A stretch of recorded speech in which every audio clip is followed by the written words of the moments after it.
What the hell is? Oh.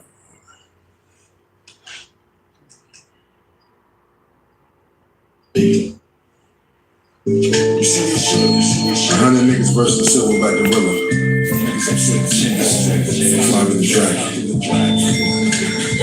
I'm the gorilla these niggas is trying to war with. I taste their ass back to the shore, back to their bullshit. Scorch monkeys, they try to chuck me, jumping off porches. Suicide, you killed yourself, I just coerced it. Horse shit. Animal house, here come this horse stick, your bitch, in the bestiality, it's swimming in that bitch, an octopus and a swordfish. Tell me what love's got to do with it, I ain't no fish. Burn, that's a sensation, white tasting that jellyfish. She a common species that you're trying to compare it with. Come together, a horsepower, see how I caliber on the bitch, treat them like dogs, that's how you handle us. Call your niggas, just fight them all to this 100 if you want. Come and witness something ungodly, get your heart with your son, that's Jehovah, sweet Jesus, cranberry and cups. I got the juice, no the legend, your ass in the stuff.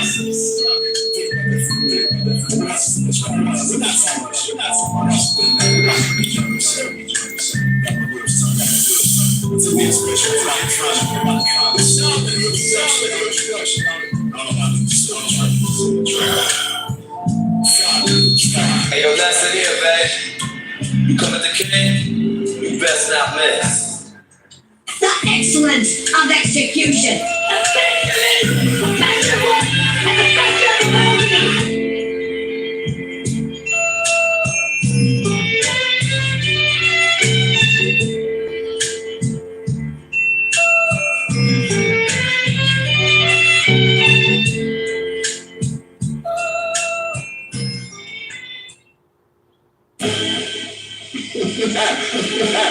And this shit gonna be big in the city, shit gonna be big in the box office. I'm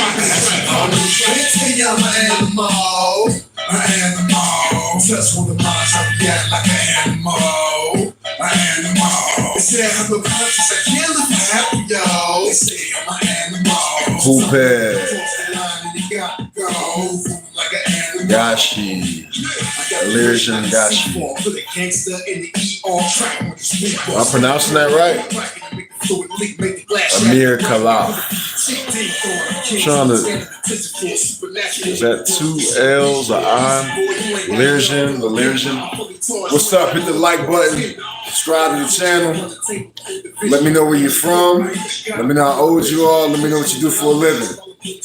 Don't be shy. Talk to me. I talk back. Stream about it. Check out the title. Gashi. Am I pronouncing it right? Gashi.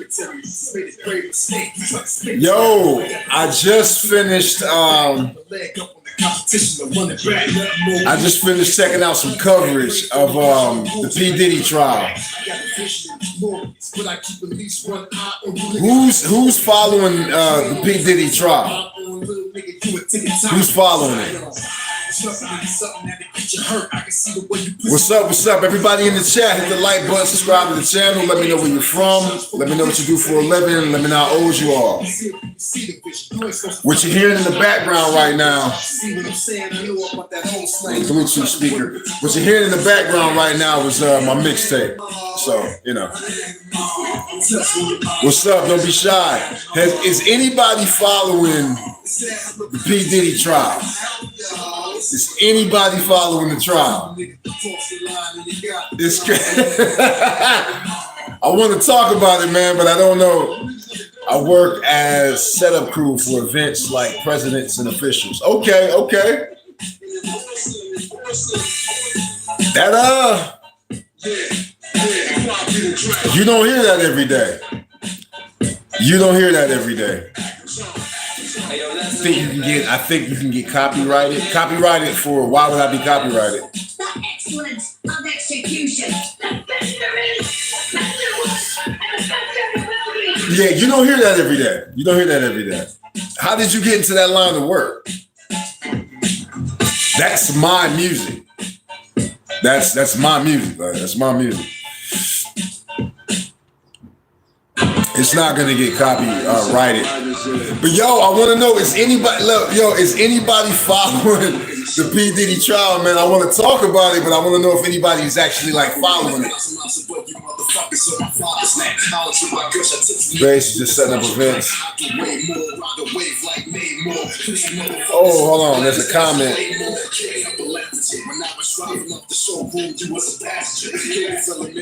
Helpful review. Okay, cool.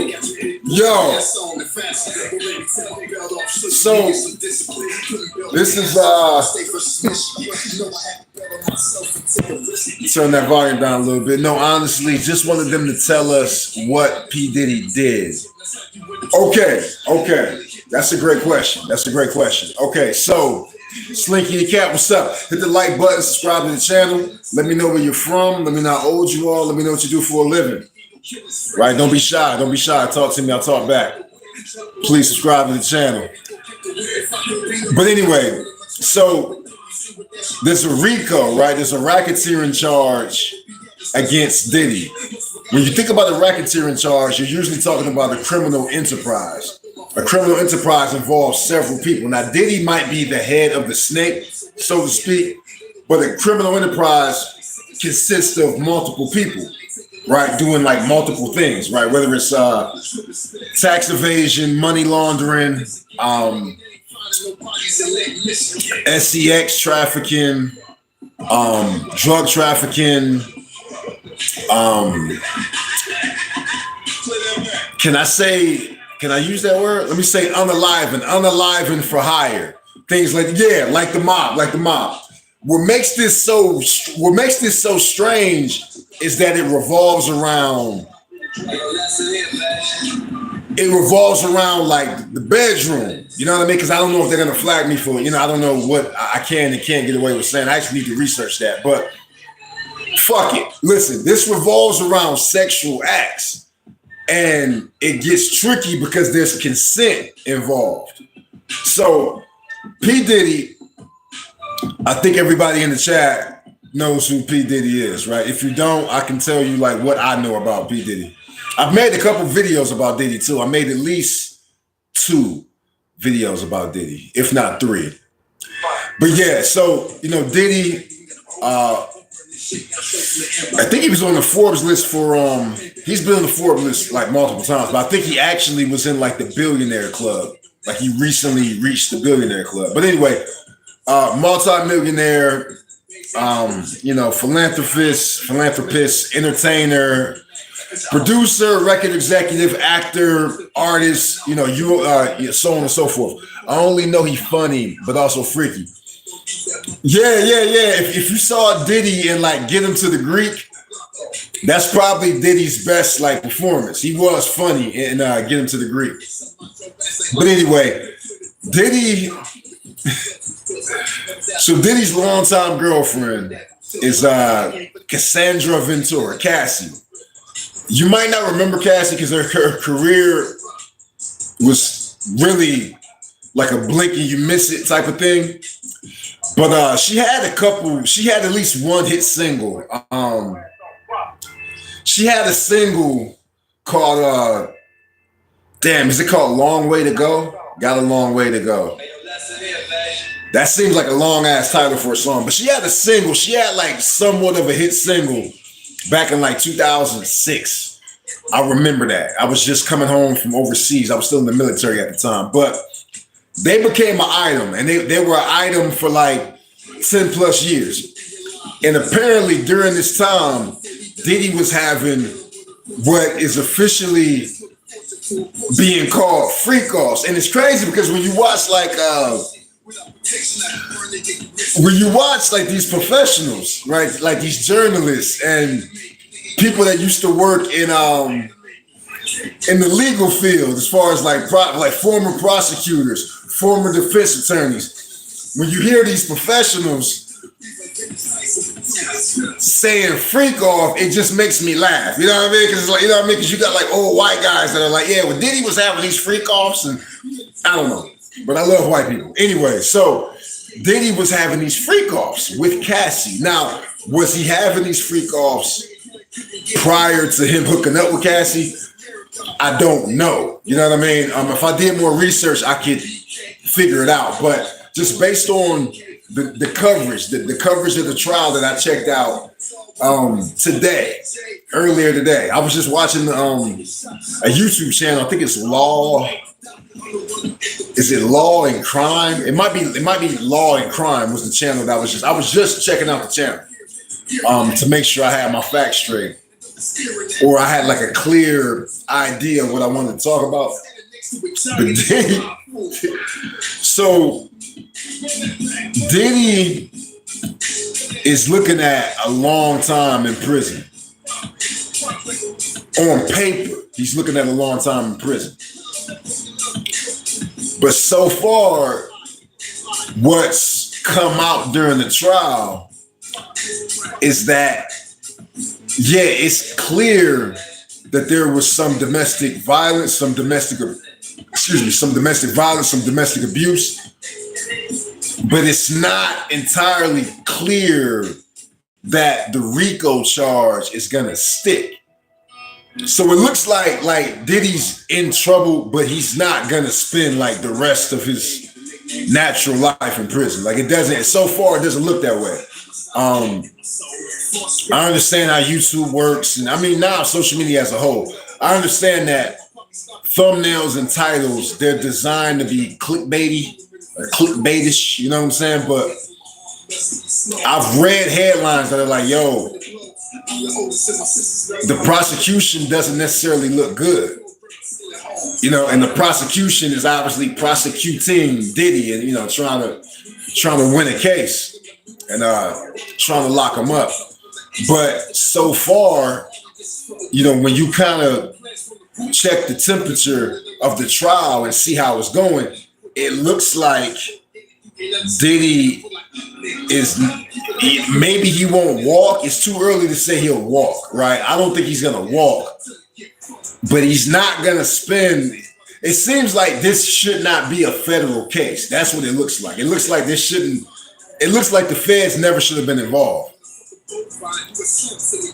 And there's more explicit shit about the allegations that are coming out. Like there was, you know, freak offs, and then there's a male stripper that goes by the Punisher, and the Punisher was who Diddy. I don't know if I want to say preferred or recommended. I guess both. The Punisher is who like Diddy preferred and recommended, or like suggested, you know what I'm saying, as like a sexual partner for his girlfriend. Like Diddy wanted to orchestrate, he wanted to stage and like direct these freak offs. Like he was the director, he was like the conductor of these freak offs. Like yes. Like he's a cuck. He's a cuck. He's guilty of if Diddy's not guilty of shit, he's guilty of cuckoldry. Cuckoldry. Like, is that how you say it? Cuckolding or cuckoldry? But yeah, Diddy's a cuck. Diddy's a multi-million-dollar cuck. He's like a 9-figure cuck. You know what I'm saying? And he's probably not the only one, but I don't want to veer off into the realm of speculation. You know what I mean? But yeah, Diddy facilitated his girlfriend Cassie hooking up with a stripper that went by the Punisher, which is fucking crazy. You know what I'm saying? But he went by the Punisher and he described what these freak offs were like. Like he would get a call or a text message or an email. Like he would be contacted like early in the evening, 5 o'clock, 7 o'clock, and he would arrive. And when he arrived, it was just Cassie in a bathrobe. And you know, I guess like, you know, hair and makeup and shit. You know, her hair was whipped and shit. I don't know if people say that anymore, but it would be Cassie and Diddy there, and Diddy would. They say that the furniture would be covered in like sheets, and there would be lots and lots of baby oil. Diddy had a thing for Diddy had a thing for baby oil, man. And listen, like, does an attractive woman look more attractive when she's like moisturized? Yeah. Like I think, yeah, you know what I mean? Like do you want to sleep with a woman who's ashy, or do you want to sleep with a woman who's moisturized? Do you want to sleep with a woman who has dry, cracked skin, or do you want to sleep with a woman who's moisturized? You know what I'm saying? I think most heterosexual men would prefer some moisture to be involved. You know what I'm saying? But it was almost like a fetish. And like, your fetish is your fetish, man. Like, or your fetishes are your fetishes. You know what I mean? Your kinks, you don't want to shame somebody. You don't want to kink shame somebody as long as nobody was hurt. You know what I mean? Like, as long as there were no like minors involved, or, you know, any weird earth shit. Because it's already weird. Because this is what it is, right? Diddy was basically producing porn. And if you're Diddy, I get it. You know what I'm saying? Because I'm not qualified to say most, but a lot of men, right? There's a percentage, right? Let me say it the safest way possible. There's a percentage of men who watch adult videos, that watch porn, right? So if you have the resources to take it to the next level, like, yo, I don't want to just watch porn, I want to create porn. That's not too hard to understand. Right? Like, let me see that. Oh yeah, didn't they say he had a whole room full of it? Man, there was like, listen, this is the testament. Moisturized, a lightweight to put it, but I'm with it. But I'm with it. Yeah, right. I'm with it for sure. Yeah. You know what I'm saying? You like, if you in your personal life, right? Whether it was your girlfriend, your wife, your sneaky link, like whatever it was, right? Friends with benefits, your FWB. When you place that call, you know what I mean? Or when you send that text message, when you send that, normally it's gonna be a WYD, right? It starts with that, yo, what you doing? And then you know, it escalates from there. When you got plans to go link up, any woman that's worth her salt, I never said that before, but any woman who's worth her salt, right? You know, she's gonna take a shower, she's gonna wash her hair, you know what I mean? She's gonna make sure her nails are right, you know, her fingernails, her toenails, right? She's gonna clean herself up. And a man should clean himself up too, you know what I mean? You should clean up before you arrive, you know what I mean? Before you show up, to put it down. But you link up with a woman, you know what I mean? She's gonna take a shower, she's gonna wash her hair, you know what I mean? She's gonna moisturize, you know what I'm saying? So, but anyway, let me get back to it. So the testimony from the Punisher, the male stripper, is that he would show up and Cassie would, she would open the door and she would be in the bathrobe and there'd be sheets and shit over the furniture. And I'm trying to imagine, like, you can't really wrap your brain around like how big Diddy's like mansion was.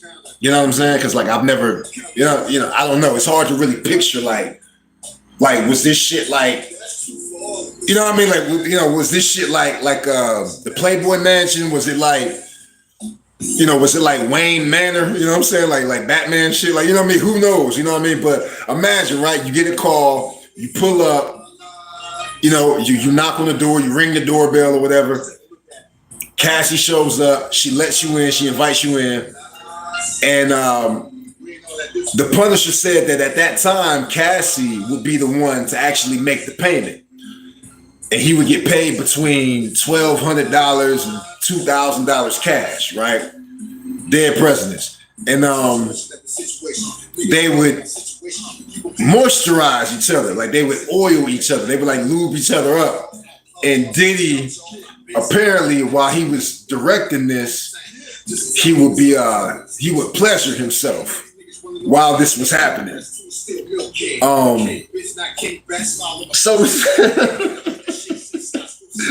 So it's like, okay, bro, you're producing porn. I get it. Yo, I'm learning so much, but got to get back to work. Sub, see you later. Hey, appreciate that sub. I really do, man. Every sub counts. I need all the subs I can get. It's helping the channel grow. But by the way, anybody who just joined the stream, hit the like button, subscribe to the channel. Let me know where you're from. Let me know how old you are. Let me know what you do for a living. Again, subscribe to the channel. Check out the Fire Beating Dragon Files playlist. That's what I'm playing in the background right now. That's the music that you're hearing. I just moved into my new apartment, so I don't have all of my shit yet. So I'm in my bedroom, in my bed, and you know what I mean? I got my fucking Bluetooth speaker on my phone. But yo, the Punisher would show up, and I don't know if there were multiple like Punishers. You know what I'm saying? Like, I don't know if the Punisher was just like the one like guy that was like the designated hitter for Diddy and Cassie. Like, I don't know if he was, or if there were like multiple partners that, you know what I mean? I don't know. But this is the Punisher's own words, his own testimony, that he would show up, Cassie would open the door, and you know, Diddy would direct them and tell them to rub each other and touch each other and moisturize each other, and then it would escalate from there. And you know, and the whole time this is going on, Diddy is pleasuring himself. So you're welcome. You know what I mean? Now you got that, you got that visual. You got that visual in your mind.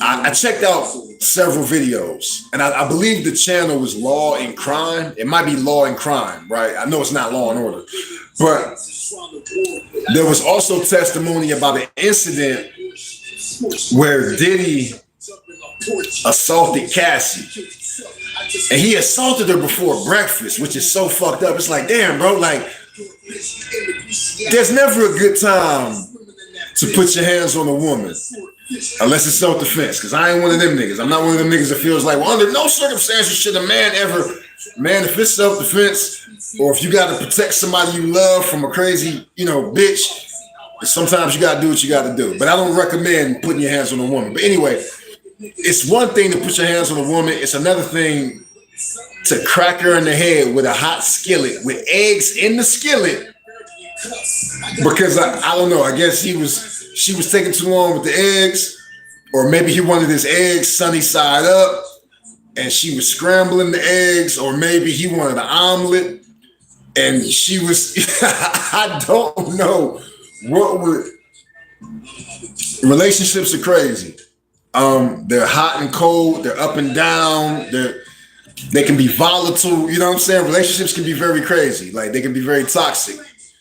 I've been in toxic relationships, but so, you know, crazy shit happens in relationships, but I've never been in a situation, I've never assaulted a woman, but I've never been in a situation where I thought about cracking like one of my girlfriends in the head with a fucking hot skillet while she was cooking eggs for me. Like, I don't know if this gesture makes sense, but it's crazy. Like, and apparently Diddy did this in front of a house guest, in front of one of Cassie's friends, one of Cassie's former best friends or former BFF.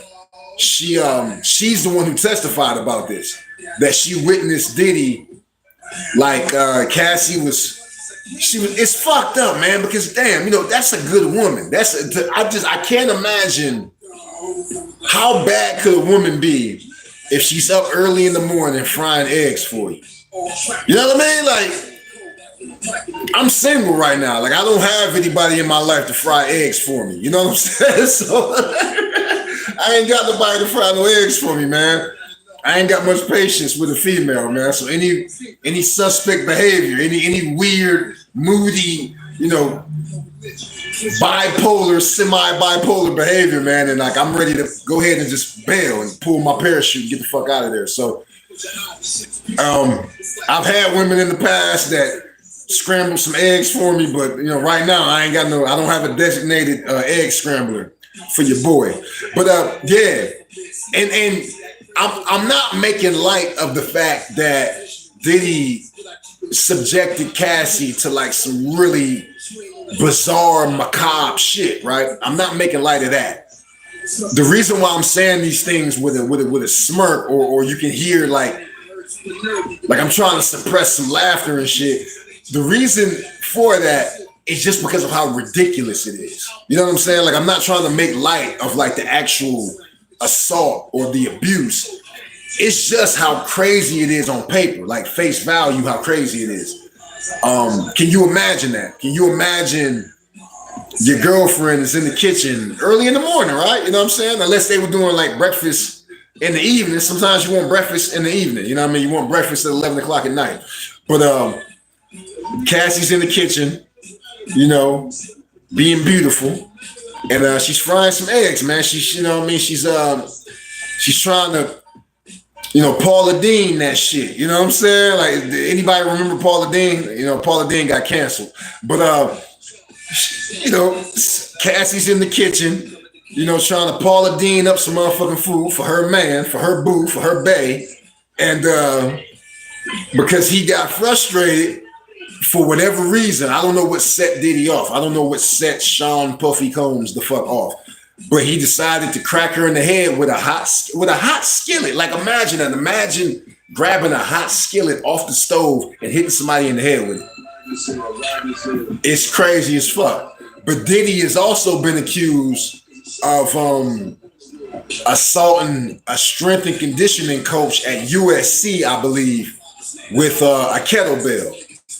Like, can you imagine cracking somebody or trying to crack somebody, at least trying to crack somebody in the head with a fucking kettlebell? You know what I mean? Like, Diddy, clearly, I don't fucking know Diddy. You know what I'm saying?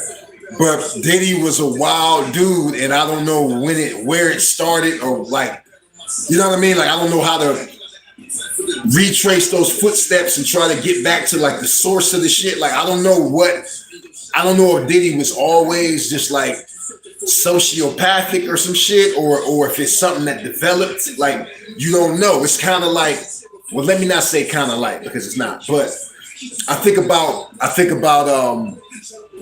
Kanye or Ye. You know what I mean? The Ye from about 2003 to, let's say, all the way up until the Taylor Swift incident. That's one person. And then the Ye after the Taylor Swift incident and after the Kim Kardashian shit, or during the Kim Kardashian marriage.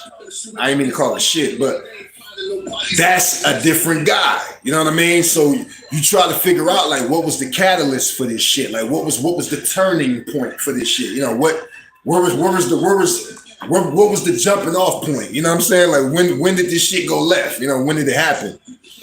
And it's impossible to know for somebody like me. It's impossible to know. You know what I'm saying? Like, I'm not a journalist. I don't have the resources. All I can do is Google shit and kind of relay what I find, the results that I get. You know what I mean? All I can do is regurgitate. But hey man, what's going on? We got 26. Hit the like button, subscribe to the channel. Don't be shy. Let me know where you're from. Let me know what you do for a living. Let me know how old you are. Support the channel, man. I'm trying to get to 2,000 subs. I'm trying to get my 3,000 watch hours and monetize the channel, man. I'm trying to monetize it like immediately. But I really want to talk and get some feedback, man. Let me know. Are you following the Diddy trial? Are you following the Diddy case? Did you know about the allegations? Did you know about the lawsuit that Cassie filed against Diddy at the end of 2023? And he settled. You know what I mean? She's rumored to have been rewarded at least 8 figures. So you're talking about, 10 million, 20 million, 30 million, whatever.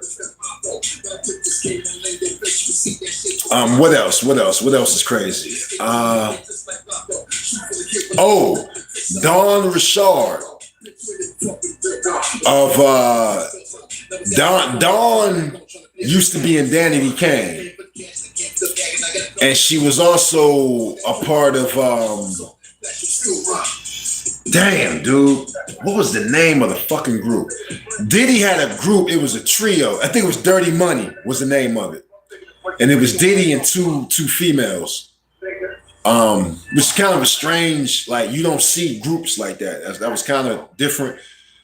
And it was a short-lived group. Like, you know, over the years, Diddy has he's had a bunch of different like business and entertainment endeavors and shit.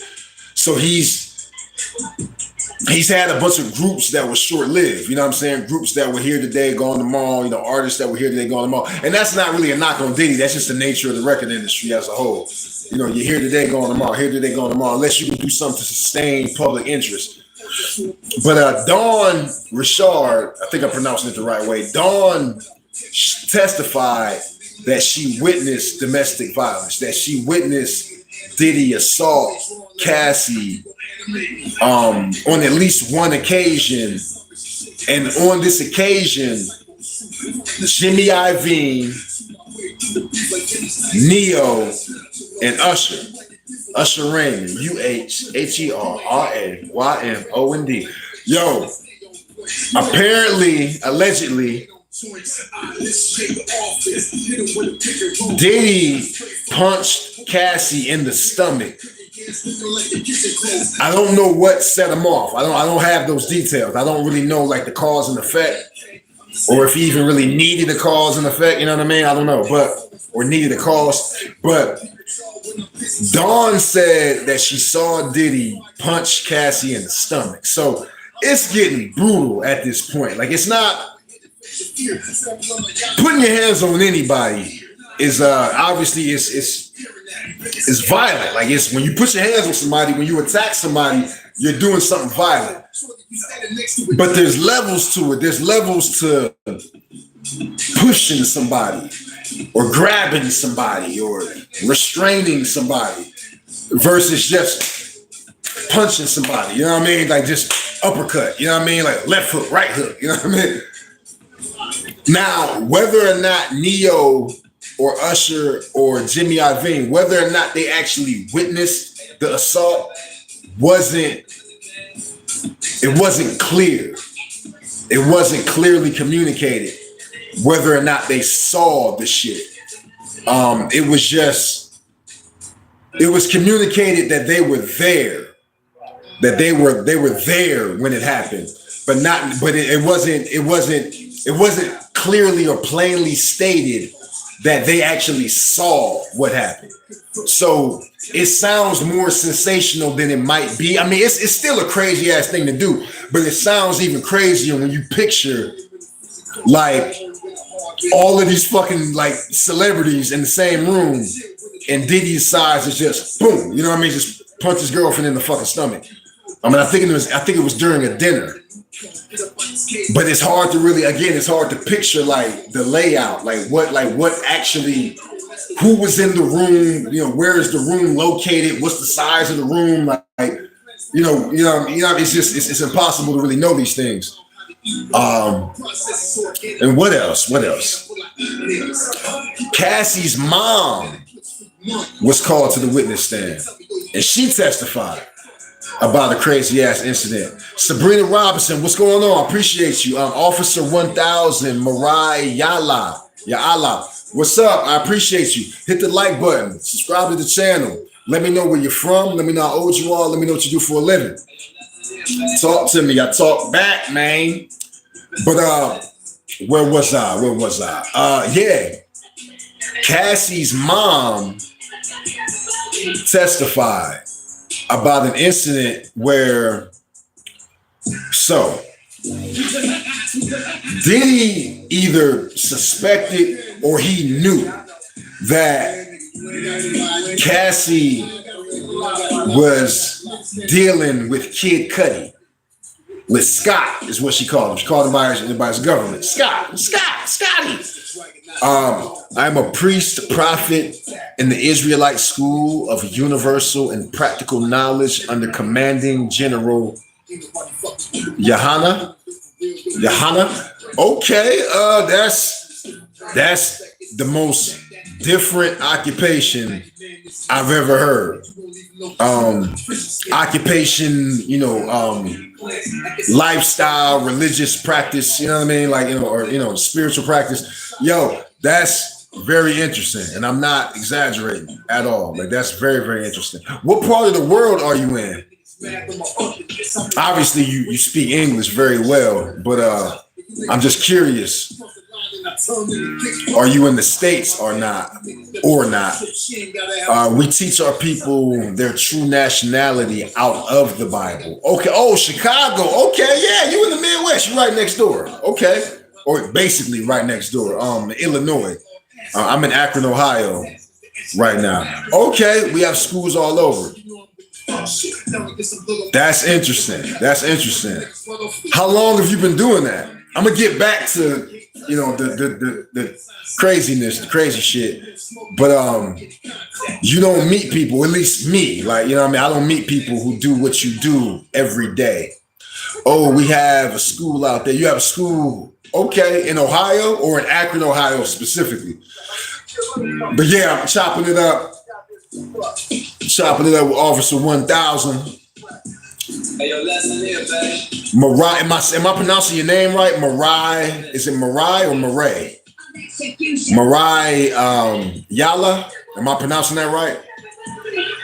Correct me if I'm wrong. Please correct me if I'm wrong. But anyway, yeah, so apparently Diddy, okay, Officer 1000, Mariah Yala. Okay, got you. Much respect to you, big dog from Inglewood, California. That's what's up. Okay, we got Inglewood. That's what's up. Hit the like button, subscribe to the channel. Let me know where you're from. That's not the people who just told me where you're from, obviously, but anybody else in the chat that's just lurking. Let me know where you're from. Let me know what you do for a living. Let me know how old you are, man. Talk to me. Talk back. Or I talk back. I need to eat something for real. You know, I've been fasting all damn day. But yeah, so apparently, where did I leave off? So yeah, Cassie's mom testified that Diddy, 49, okay, that Diddy he didn't. I don't know if it was like blackmail or just coercion, but let's just say coercion just to be safe, right? Diddy coerced Cassie to come up with $20,000. Why wouldn't I care about Diddy? Why would I not care about Diddy? Everybody cares about Diddy. I'm not saying everybody loves Diddy, but everybody's aware of who, not literally everybody on planet Earth, but lots of people are aware of who Diddy is. Diddy's a very important person. I'm not saying that he's a good person or a bad person, but he's obviously a very important person. So if you're a very important person, you're a very popular person, you're a very famous person, when you say care, it's not like I love Diddy or hate Diddy, but this is a hip hop channel. Diddy created his career in the hip hop industry. So why wouldn't I be talking about somebody who's in the hip hop industry when this is a hip hop channel? Why wouldn't I be doing that? Anyway, hit the like button, subscribe to the channel. Let me know where you're from. Let me know how old you are. Let me know what you do for a living. Vera Blunt, you went to the party? I wouldn't be invited to the party. Why would I be invited to the party? I'm not famous enough. I'm not famous at all. What the fuck? You see, I just said something crazy, right? I'm not famous at all, so why would I be invited to the party? And I'm not a male stripper either, so why the fuck would I, why would I be there? Did you get invited? If you did, please tell us what it was like. You know what I mean? Tell us what you saw. You know what I mean? Like, did they make you turn your phone in? Did they make you like turn your phone off? Like, did they make you surrender? Like, let me know. Let me know what happened. We blame the white man, also his aunt and mother. One of them molested that brother. People will get their justice. Yeah, that's what I've heard. I've heard that Diddy was he was exposed to sexuality. He was exposed to some twisted shit when he was younger. That's what I didn't read about these things, but I did watch some documentaries. I've watched some YouTube documentaries about Diddy from some of my favorite content creators, YouTubers. And when I get off of this live stream, I'm gonna check out some more content. But if something in the world is happening, it doesn't make sense to knock somebody for talking about something that's happening. Like if there's a car accident right outside my window and I tell you, hey man, there was a car accident right outside my window, you can't feel any type of way about me when I'm just telling you about something that's happening in the world. You know what I mean? I don't feel any way about Diddy necessarily. Juan, what's good? Juan, is that That ain't A1, is it? No, that's not. That's a different one. I know somebody named Juan, but it's spelled differently. What's up, bro? Hit the like button, subscribe to the channel. Let me know where you're from. Let me know how old you are. Let me know what you do for a living. Avery, I'm 39 years old. I'm actually turning 40 next week. Next Wednesday, I turn 40. And I'm probably gonna celebrate my 40th birthday with you. I'm gonna celebrate it with the chat. You know what I'm saying? Why not? Fuck it. You know, I should go out to dinner. You know what I mean, and get some fancy drinks and shit and shish kebabs and you know what I mean. I should go get a fucking $250 dinner and just share it and just live stream and just share it with the fucking chat. Kick it with spend my birthday with the chat. Leo Lopez, man, for your 40th, you got to get up in the club and get some. For your 40th, you got to get up in the club and get some hoes. You know what's crazy, bro? I remember my 18th birthday. That sounds so fucking crazy, right? I remember my 18th. Avery, I appreciate that. Rome, Georgia. Okay. Avery, I appreciate that. Anybody who just joined the chat, let me know where you're from. Let me know how old you are. Let me know what you do for a living. And subscribe to the channel. Hit the like button, man. I'm trying to get the channel to 2,000 subs. I'm trying to get the channel monetized. Also, the music that you hear in the background that I'm talking over, the music that you hear, no Bluetooth. I just moved into this apartment. I just moved in like 2 weeks ago, so I don't have all of my shit yet. But yo, that's wild. I'll read that comment in a second. But yo, I remember my 18th birthday. I spent my 18th birthday at the strip club by myself. I didn't go with any of my friends. I didn't go with any of my cousins or uncles or none of that shit. I went to the strip club by myself. I turned 18 and I went to the strip club in a brand new outfit, brand new shoes. I think I had some, this is what I wore. I had like a white and red hat, fitted cap. I had breakaways, like NBA breakaways, like warm-ups. I had on this breakaway outfit and I had some white and red shoes. I think they might have been some Converse. I think they might have been Converse sneakers. But I put on this brand new outfit and I went to the strip club and I got a lap dance for my 18th birthday. So I spent my 18th birthday in the strip club with strippers. And it was an underwhelming experience like a motherfucker. It was nothing like the movies. It was nothing like porn. It was nothing. It was nothing like porn. It was nothing like, it was nothing like Skinamax. There was nothing sexy going on, bro. Like it was kind of a boring ass night for real. But that's what I did for my 18th birthday. Breakaway pants at the strip club, making them work. You make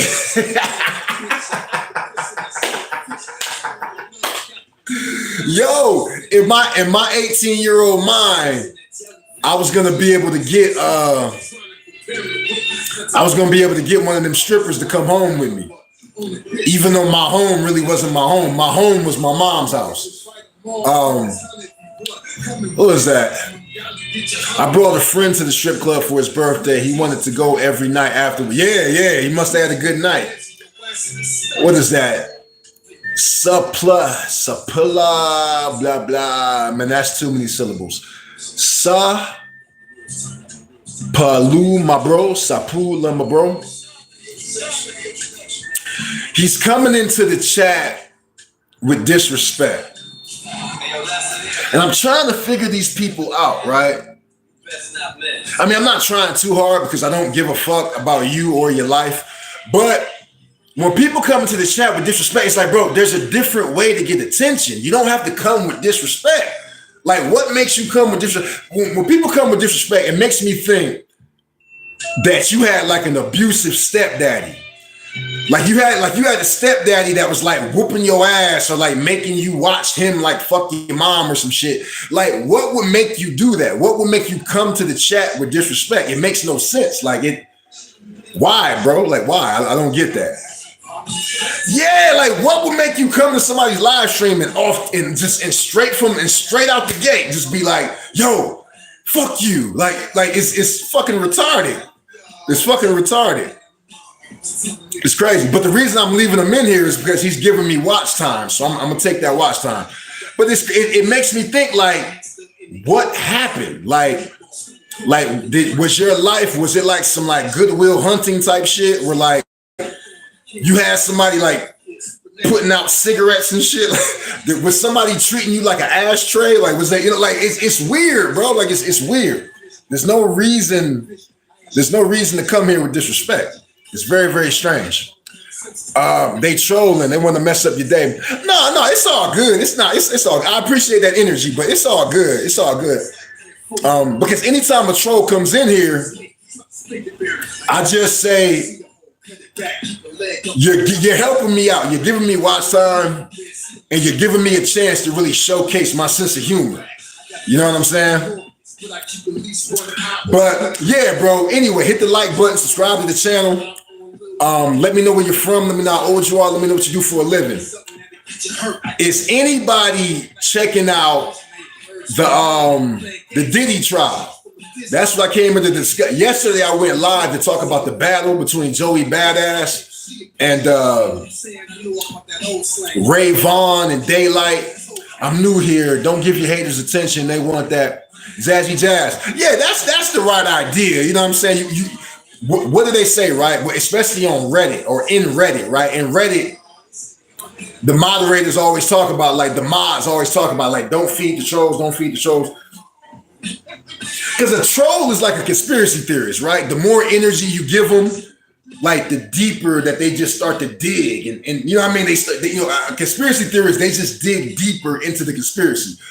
A troll just digs deeper into the troll because you're giving them attention. You know what I'm saying? But the Diddy trial is gross. Some of the shit I've learned. Bro, I was just talking about some of the things that I heard today. Because this is what I heard this morning, right? I was on my way to work this morning. What I heard is there was an incident where Diddy attacked Cassie. Like, well, he attacked her multiple times, right? Obviously. But this one particular incident, it was early in the morning. Cassie was frying eggs. She was cooking eggs for her boyfriend, right? So how mad could you be at your girlfriend if she's cooking for you, right? But anyway, she was cooking breakfast, and her friend, her former best friend, was there. So she was a witness. She testified. It was actually the best friend that got on the witness stand and testified to what she saw. So according to Cassie's best friend, or former best friend, she's in the kitchen. She's cooking for Sean. She's cooking for Diddy. Diddy, like, he starts like screaming at her or whatever. And for whatever reason, he grabs the hot skillet, like the same skillet that she was frying the eggs in. She grabbed the hot skillet, and he grabbed the hot skillet and hit her in the head with the fucking skillet. You just got out. Again, it's weird, bro. Like, what the fuck would make you come to my motherfucking establishment, my virtual establishment? I'm joking, but what would make you come here with that energy, bro? I've never been to prison in my fucking life. I shouldn't even respond to that goofy shit, but you caught me. You caught me red-handed. You caught me red-handed. You know what I'm saying? But it's goofy. Like, what the fuck would make you come here and be like, you just got me? What would make you say that? What would make you say that? Now I'm curious. What the fuck would make you say that? Because you can say that. You can ask anybody that goofy ass question. Like, anybody. Uncle Luke. That's actually fucking funny. That's fucking funny. Uncle Luke. Like, I got the gap. Got the gap teeth. Uncle Luke got the gap teeth. He got the waves. You know what I'm saying? He got the goatee. I'll take that. I'll take Uncle Luke. Uncle Luke is a legend, so I'll take that.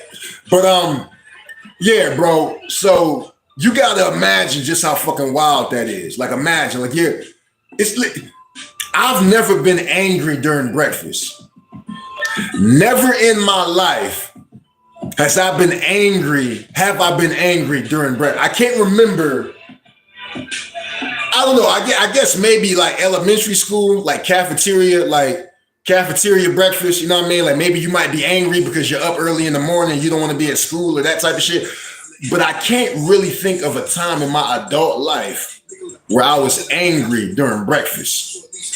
Over easy again.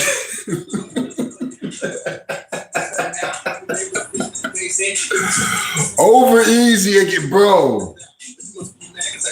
It's outrageous, bro. And it makes you wonder.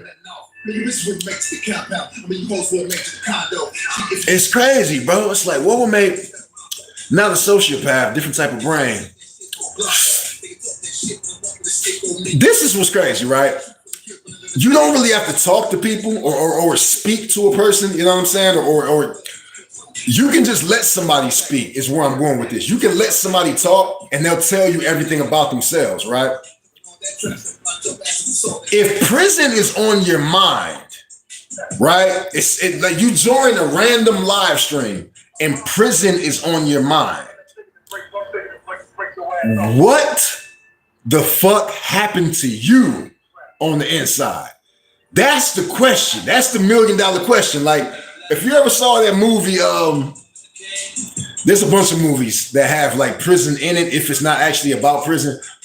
But I'm thinking about how many of y'all remember the Shawshank Redemption? How many of y'all remember the Shawshank Redemption? Where Andy Dufresne, he was wrongfully convicted. He went to prison, and when he got to prison, they were chasing his ass around the prison. They were chasing him around prison, trying to take his manhood, bro. They were chasing him around prison. So when somebody comes to my live stream and they don't, obviously they don't know me at all, and the first thing they do is start talking about prison, I kind of feel for them. Because I'm like, damn, bro, what happened to you? Because normal people don't think that way. Normal people don't think about prison. You know what I'm saying? So you gotta think, you gotta imagine what happened to a motherfucker that makes him just wake up thinking about prison, or go to bed thinking about prison, or you know what I mean? Or watch YouTube videos and think about prison. Like, what the fuck would make you even think about prison? Like, what happened to you? How much time did you spend in prison? How much time did you spend in the hole? How much time did somebody spend in your hole? When you know what I'm saying? Like, it's crazy, bro. But anyway, is anybody checking out the Diddy trial, bro? Was it Shawshank Redemption based on a true story? No, the Shawshank Redemption is damn, I don't want to get to fuck. I don't want to get the author wrong.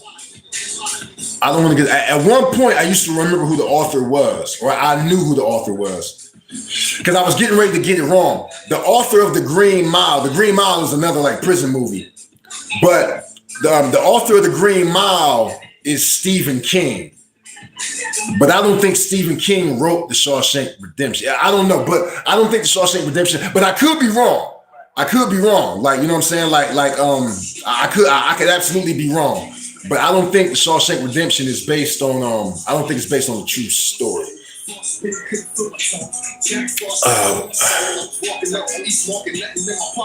it Shawshank? Who else is in there?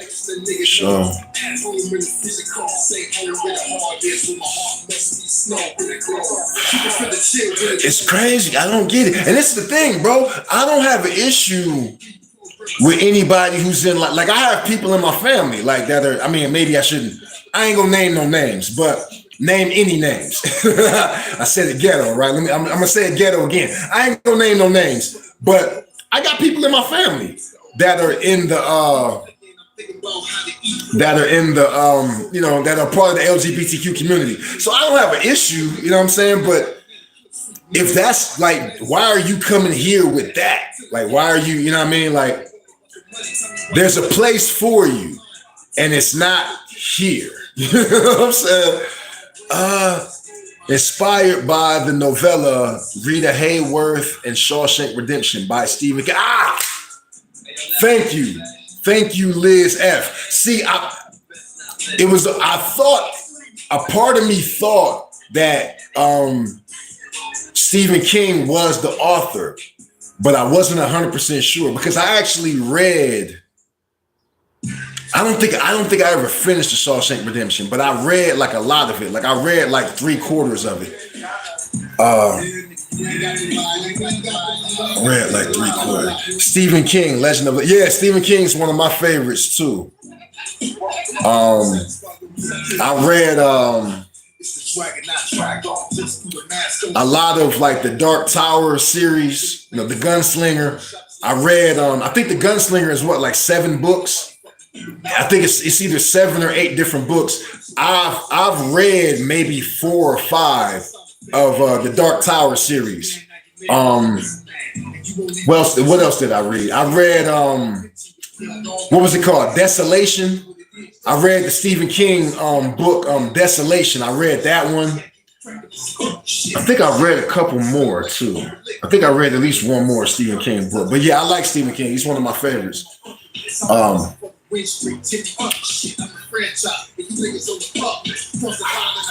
know what's crazy? Yesterday, somebody said I look like Mike Conley. Somebody said I look like Mike Conley. I don't know why. I didn't take it as an insult, but I was like, why the fuck? Like, why would you look at me? Why would you look at this and be like, yo, Michael Conley? But yeah, Michael Conley's he's an NBA player. NBA. They said he was an NBA. Somebody in the chat told me he was an NBA All-Star in 2021. So Michael Conley's an NBA All-Star. So, you know, I'll take it. I'll take it. I had this lady. She's cool too. She's cool. She's one of my coworkers. But she told me a couple months ago. She was like, you know, you kind of look like Idris Elba. I know I don't look like fucking Idris Elba, but she told me I look like Idris Elba. I was like, fuck it. I'll take it. I'll take it as a compliment. I'll take it. Stephen King. What's up? Anybody that's new to the stream, hit the like button, subscribe to the channel, please. Let me know where you're from. Let me know how old you are. Let me know what you do for a living. Don't be shy. Talk to me. I'll talk back, obviously. The music that you're hearing right now in the background off this little bullshit Bluetooth speaker, what you're hearing in the background is my mixtape. Speaking of NBA, Knicks about to play. Yeah, the Knicks. I'm curious, man. I'm curious about who's gonna come out of the East. It's too early to say, obviously. It kind of seems like, I don't know if Minnesota is going to have any answers for Oklahoma City. You know what I'm saying? I don't know. I don't know if they're going to have any answers. OKC beat the shit.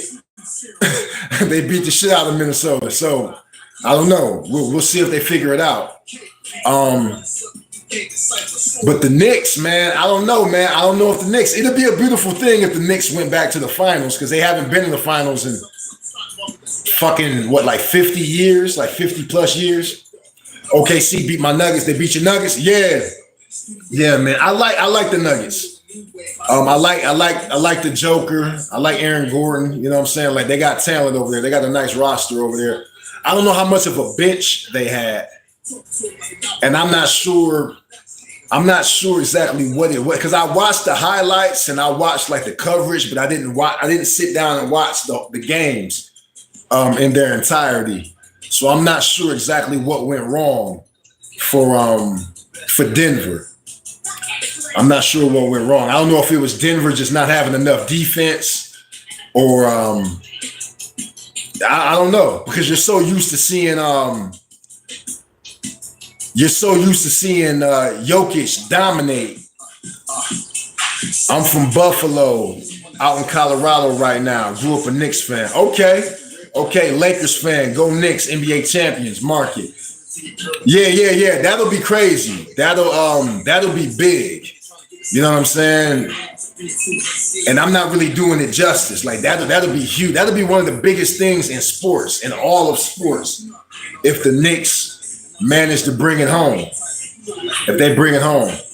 Because now it makes me wonder, like, okay, well, how do they match up against OKC or Minnesota?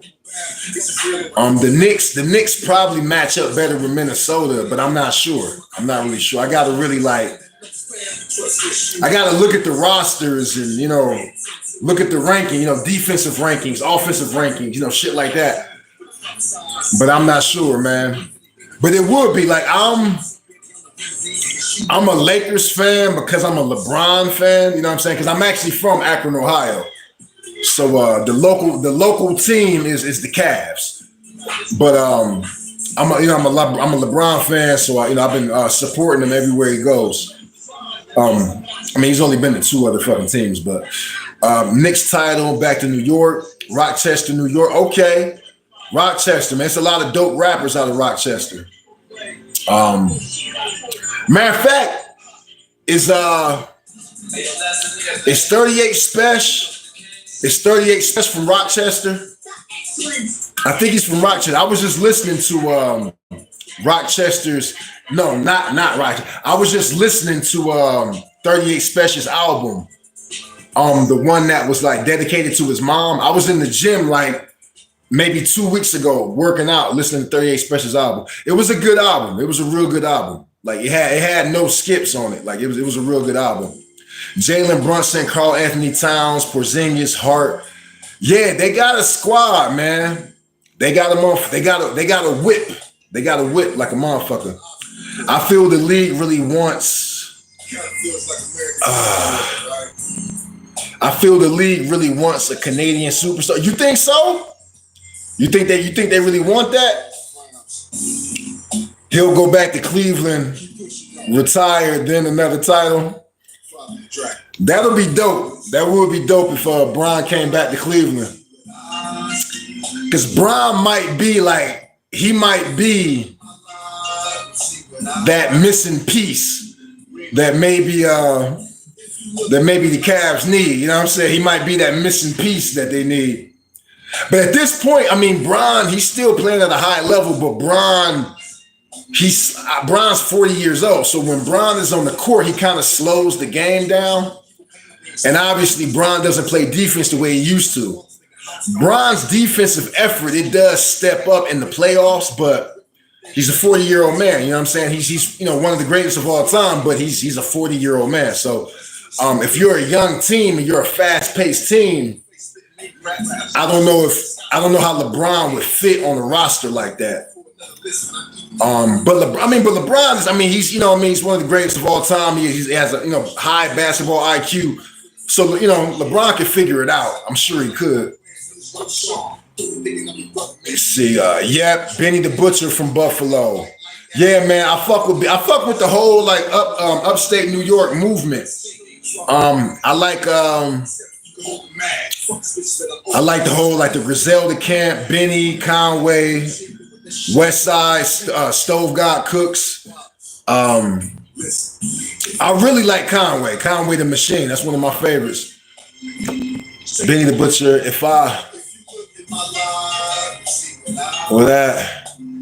It's saying goofy shit. Good enough for heaven. Good enough for heaven.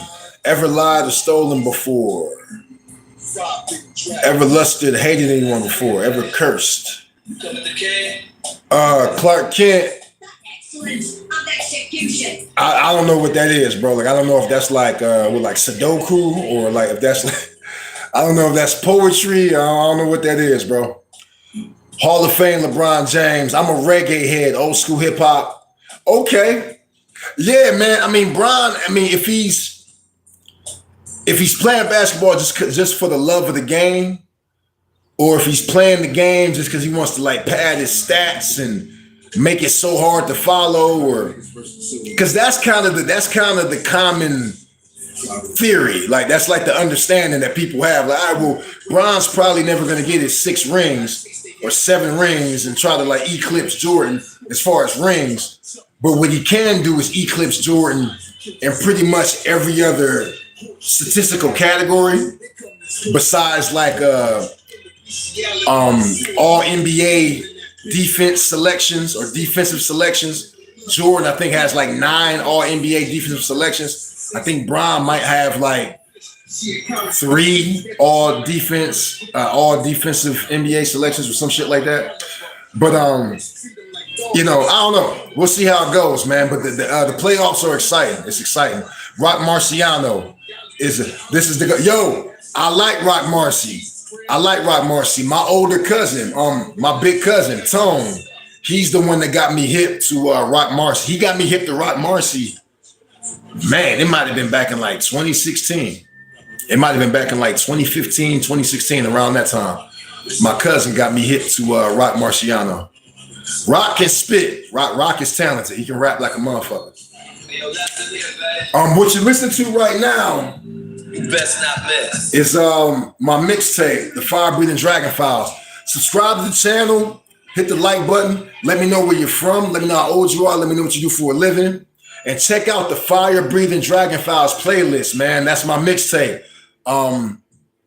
There's 10 tracks, some freestyles, some remixes, you know, a little bit of this, a little bit of that. I'm proud of it. You know what I'm saying? Like, it's a good body of work. It's a great body of work if you like lyricism, aggressive lyricism. Reggae old school with Rock Marcy. Damn, I've been there for like an hour now. I started out talking about Cassie, or talking about the Diddy trial, which Cassie is, you know, she was the star witness of the fucking Diddy trial. But, you know, we got to talking about, but these are the type of live streams I like, where the chat is, you know, the chat is active and, you know what I'm saying, engaged, and, you know, telling me what they, you know, giving me feedback and let me know where I should go with the, you know, with the discussion, the conversation. So this is dope. This is dope. This is probably the best live stream because the live streams can be real hit or miss. Like, sometimes your notifications won't go out, and then the very next day your notifications will go out. And, you know, I've had live streams where I was in the gym and I had like 400 people in the chat, you know what I'm saying? Like, not all at one time, but like in total or as a whole, I had like 400 people in there, you know what I'm saying? And then I've had days where I've live streamed and there's like 2 people, you know what I mean? So it can be real fucking hit or miss when you're a small YouTuber. Because, you know, wolves, they like to hunt in packs. How do you feel about Bodie James? Bodie James from Detroit. Is he from Detroit? I was just checking out Bodie James maybe 3 weeks ago. That's like the best time for me to check out an album or an artist that I never heard before, like an artist who's new to me, not necessarily a new artist. The best time is really like when I'm in the gym or when I'm driving. I haven't been driving since like March because I bought this old school Camaro back in January, and it was a piece of shit. I bought it from a private sale. I bought it through like Facebook Marketplace. I bought this used Camaro, and the Camaro was a piece of shit, and I had to get rid of it. So I'm back on the market looking for a goddamn car. But the best time for me to really listen to a new album is like when I'm in the gym. So I was just checking out Bodie James. Bodie James can rap. Bodie James can rap. He's a street rapper, you know what I'm saying? Like a street rapper. He's not one of those. He's not like a backpack rapper. He's not like a rapidy rapper. But Bodie James has talent. I checked out his mixtape. I checked out not his mixtape. It was one of his albums, and it has some good music on there. Detroit, what up, though? What up? Hit the like button, subscribe to the channel. Let me know where you're from. Let me know how old you are. Let me know what you do for a living. Hi, I'm from the UK. What are we talking about? Susan, is it Globe? Susan Globe. So, I don't know how closely you've been following, or if you've been following it at all, the Diddy trial. I started out talking about the Diddy trial because I was just on YouTube today, really like an hour ago. I was just on there checking out some of the revelations, some of the testimony, some of the crazy shit that was said during the Diddy trial. What Cassie said, what Cassie's mom said. So I was talking about Cassie's mom, her mom's testimony. Cassie's mom said that Diddy was upset because he thought that Cassie was fucking around with Kid Cudi. So he forced Cassie to come up with $20,000. And Cassie didn't have the $20,000. So that tells you just how much money some of these celebrities actually have. You know what I'm saying? But Cassie couldn't come up with the $20,000, so her parents came up with the $20,000. they had to take out like a second mortgage or like a loan against their home or some shit to actually come up with the $20,000. And Diddy was doing it just for the principle. He was doing it just to be sadistic because $20,000 ain't shit to Diddy. So Diddy was upset because Cassie allegedly was fucking around with Kid Cudi. So he forced her family, or forced her and her family, to come up with $20,000, some type of blackmail or coercion or some shit. And her family came up with the $20,000 check, and the check was made out to like the Bad Boy business account. And then Diddy, ultimately, the motherfucker ended up returning the check. So he didn't really care about the money. It was just the humiliation, you know what I mean? The intimidation. It was just it was just a power thing. It was just a power play. I've been watching from the beginning. I knew he was a funny one from back in the 90s. And that's what everybody says. And there's a lot of evidence to support that he was, that he was kind of wishy-washy, you know what I'm saying? Back in the 90s. I mean, the first, I'm trying to think of like the first thing I heard about. Like, I'm 39 years old. I'll be 40 next Wednesday. A week from the day, I'll be turning 40. The big 4-0, right? So Diddy's been a part of my whole life as a hip hop fan, as a fan of rap music and R&B music, because he did produce some R&B music. He produced music for, Mary J. Blige, for instance. So Diddy's been a part of my life, just from a distance as a fan, because when I was a kid, there was the whole East Coast, West Coast, and Bad Boy and Death Row, and you know what I mean? So Death Row was a big part of my childhood. Bad Boy Records was a big part of my childhood. No Limit Records, Cash Money Records. You know what I'm saying? R. Kelly was a big part of my childhood. A lot of these people that you see in hot water or fucking like hot and fucking lava, you know what I'm saying? Like acid, you know what I'm saying? A lot of the motherfuckers that you see getting into trouble now, they were all like the soundtrack to my childhood. You know what I mean? So it's crazy. Like, you kind of grow up with somebody's music. Virtual creative collaborations. Happy birthday, blessings. I appreciate that. Thank you. I got a happy birthday from the chat. That means a lot to me. It really does. Appreciate that, man. This is the dope thing, man. Just connecting with people, man, and having people really rock with you and vibe with you. Like, that's the dopest thing about this internet shit.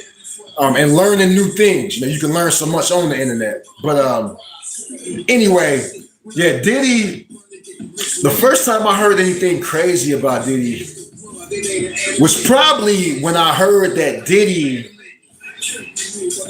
convinced Biggie to sign over his publishing, to sell his publishing to Puff. Puffy somehow convinced Biggie to sell his publishing, or at least a percentage of his publishing. And it's like, that was, that was like the first questionable thing that I really heard, where I was like, well, because if Diddy at the time, if Puffy and Biggie were like brothers, like the way it was supposed, like the way it appeared on camera and in the videos, and when Diddy was dancing and all of that shit, and stepping and all, if that's the type of relationship that they really had, why would you do that to your brother? Because clearly Biggie didn't really understand how valuable publishing is for an artist. Like, for an artist, man, publishing is everything, unless you're an unsuccessful artist. Like, if you're an unsuccessful artist and you don't have any hit records, you know what I'm saying, then like your publishing don't really mean shit. But if you're an artist and you're writing a bunch of platinum songs and gold songs and diamond songs and diamond albums and shit, your publishing is everything. That's everything. You know what I'm saying? Like, that's like your investments. That's like if you play the stock market, or if you're in the stock market, or if you're into like real estate, you would never sell your holdings for less than their worth unless you absolutely had to. You know what I'm saying? You would never sell shares of stock for less than their worth unless you were forced to. You know what I'm saying? Unless you basically had a gun to your head. You know what I'm saying? You would seem like a financial rock in a hard place or some shit. You would never do that. So that's the same way your publishing works. You know what I mean? Like you would never sign over your publishing or sell your publishing for less than it was worth unless you were just ignorant, not stupid, but ignorant. You weren't educated about how valuable your publishing is. And so that was like the first thing I remember hearing about Puffy that made me go like, all right, well, that's kind of sideways. That's kind of sideways. And then after that, it was like, I'm trying to think, man, because nowadays you go on YouTube and there's all types of videos about, you know, former bodyguards and former producers and writers and shit that used to work for Diddy, and everybody has a story about Diddy, especially right now because Diddy is viral for all the wrong reasons, right? He's trending for all the wrong reasons. So, but I'm talking about like in real time, like when I was a child. Like when I was a teenager, when I was in my early 20s, I'm thinking about all of the shit that I heard about Diddy. And the first thing I heard when I was young, like really, really young, like I think I heard about Diddy and Biggie's publishing. I think I heard about that shit when I was like in high school. And then it might have even been middle school. And then the next crazy thing I heard about Diddy was obviously what happened with Shine and J-Lo and all of that shit. You know what I'm saying? That was the next crazy thing that I heard.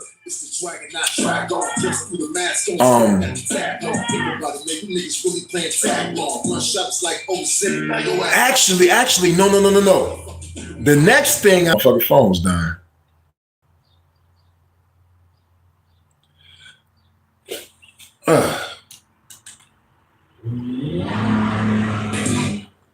I'm trying to get the music back. The next crazy thing I heard about Diddy was what he did to the Locks, what he did to Jadakiss and Styles and Sheek. That's the next crazy thing I heard. The moment I heard of some of the freaky shit back in the day, you just know it was all true.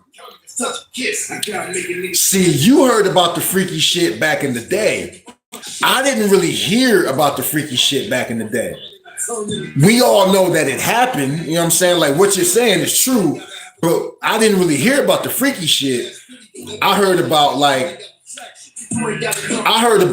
the bad business. You know what I'm saying? Like the first thing I really heard about Diddy was like the business practices. That's what I heard about Diddy first. About him basically robbing his artists. That's what I heard first. Before I heard anything about the sexual shit. You know what I'm saying? J-Lo really trying to keep herself out of court. Even in the UK, we hear what you all hear. We hear in the that's very eye-opening too. Everything that you're telling me, Susan, like everything you're telling me, it's interesting because I mean, now in 2025, you realize that all news, like there's really no such thing as local news anymore because of the internet, because of social media. You know what I'm saying? So whether something happens in Atlanta, Georgia, or Kansas City, Missouri, or Akron, Ohio, or Paris, France, or London, England, or Australia. Like I remember at the beginning of the pandemic, I remember hearing about Tom Hanks and his wife contracting COVID in Australia. You know what I'm saying? Like think about how crazy that is. I remember hearing about that at the start of the pandemic, like back in late 2019, early 2020. I remember hearing about that. Back in the 90s, you know what I'm saying? Like those types of stories, you either wouldn't hear about them or it would take a long time for them to reach you. You know what I'm saying? You'd almost have to look. You'd almost have to search for that type of information, for that type of news. But now all news is global news. You know what I'm saying? So I get all my news on the internet. Yeah, like most of it, what I learn or current news, I get from like YouTube, Twitter. Yeah, YouTube and Twitter. Because on YouTube and Twitter, I subscribe to I think MSNBC, NPR, you know what I'm saying? I subscribe to a few different like news outlets online. But I don't actually sit down and watch like local news. Like I can't tell you the last time I sat down and watched like the local news. I don't even really watch TV for real. Like I'm always online, whether it's me being a content creator or me just consuming other people's content, but I'm always online. Anybody in the chat that's not participating right now, man, hit the like button, subscribe to the channel. Let me know where you're from. Let me know how old you are. Let me know what you do for a living.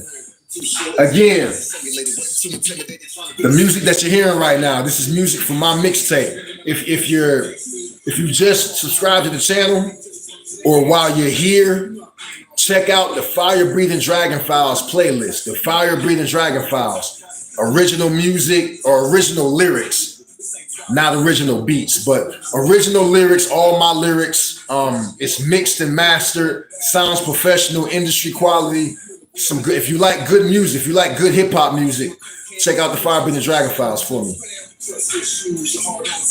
But yeah, man, like the shit.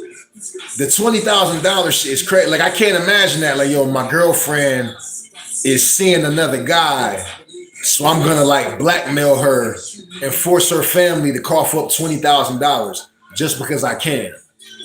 That sounds fucking crazy. You know what I'm saying? Like to everyday people, to common people, it's just, you know what I mean? It's something that you can't really. It's something that sounds impossible. You know what I'm saying? Like what? Like you force her family to pay you $20,000.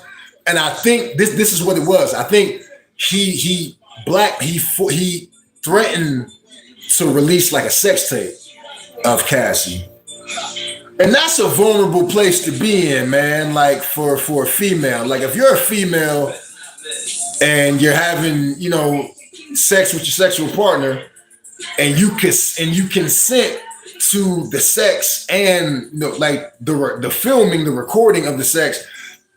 If you agree to do this and then later on this person decides to it's like revenge porn.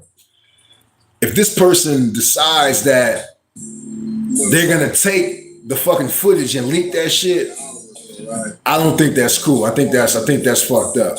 When I look at my life, it kind of feels like an obstacle course. It kind of feels like American Ninja Warrior, right?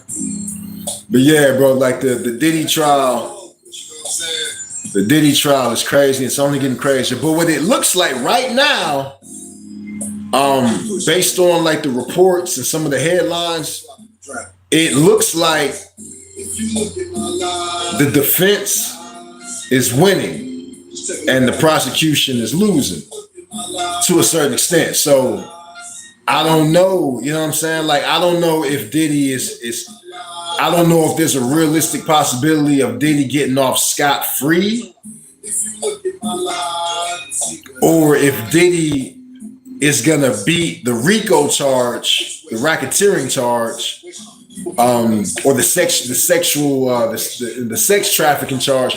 I don't know if he's gonna beat the sex trafficking charge, but be found guilty of like domestic assault or domestic abuse. You know what I mean? Like, I don't know. Like, but right now it looks like the prosecution, the government doesn't have the strongest case, but it could change with more testimony, with more witnesses. He's going to prison. There's no chance he's getting off on any of this. Yeah. The likelihood of him getting off scot-free is just, that might be like a bridge too far.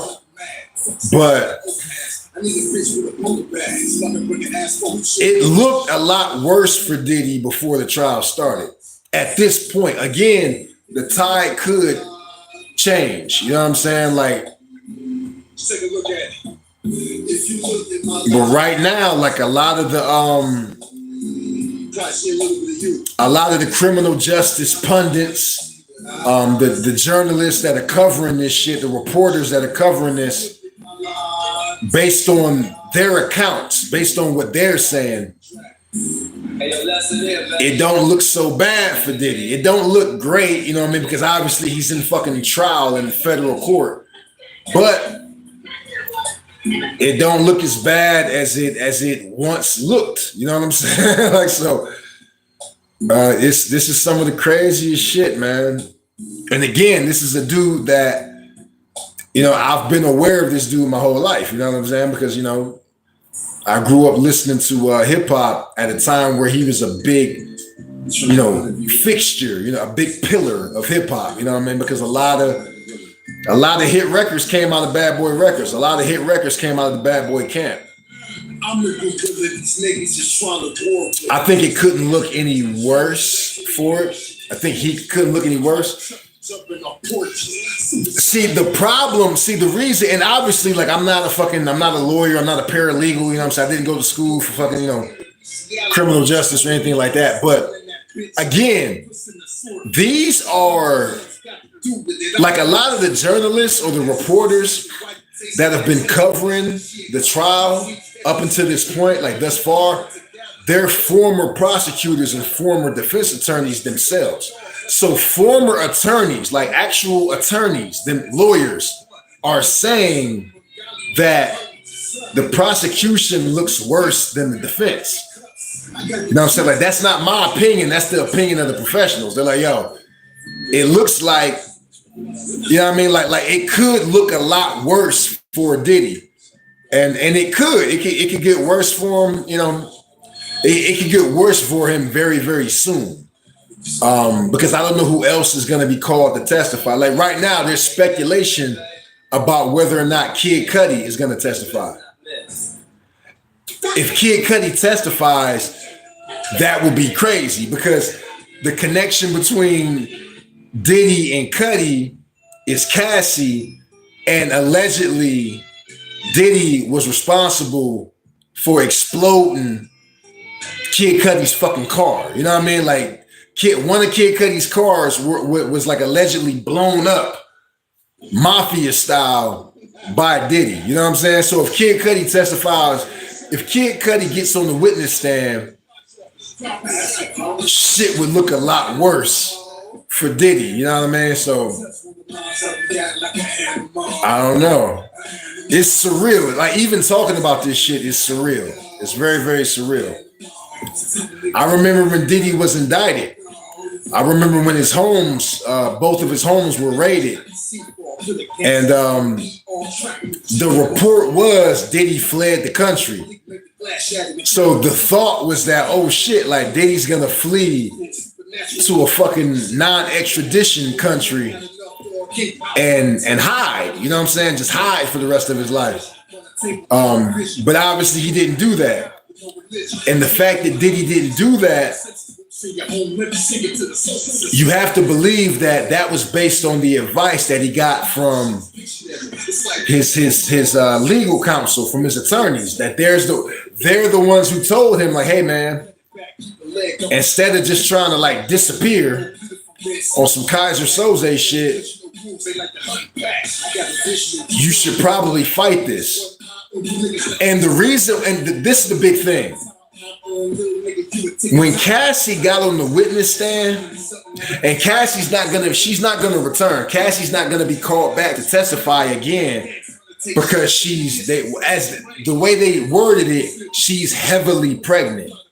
So she's gonna have her baby like any day now. You know what I'm saying? So she's not coming back to testify. But when she testified about the freak offs, she said that it was consensual. She said it on the witness stand. She said it on the stand that it was consensual. And she gave details that sometimes she would orchestrate the freak offs, that she would call and make the arrangements and set up the freak offs.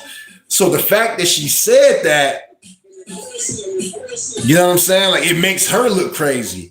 And it kind of makes the prosecution look crazy. You know what I mean? When your star witness kind of does like a 180, you know what I'm saying? And you know what I mean? Like, a lot has happened. Do you think that Jay-Z has anything to hide? I don't think Jay-Z has anything to hide in terms of this particular trial. right? And do I believe Cassie was like manipulated by Diddy? Yeah, I do. But if we're just talking about strictly like the letter of the law, like courtroom testimony, and the way that a jury is supposed to respond to that testimony.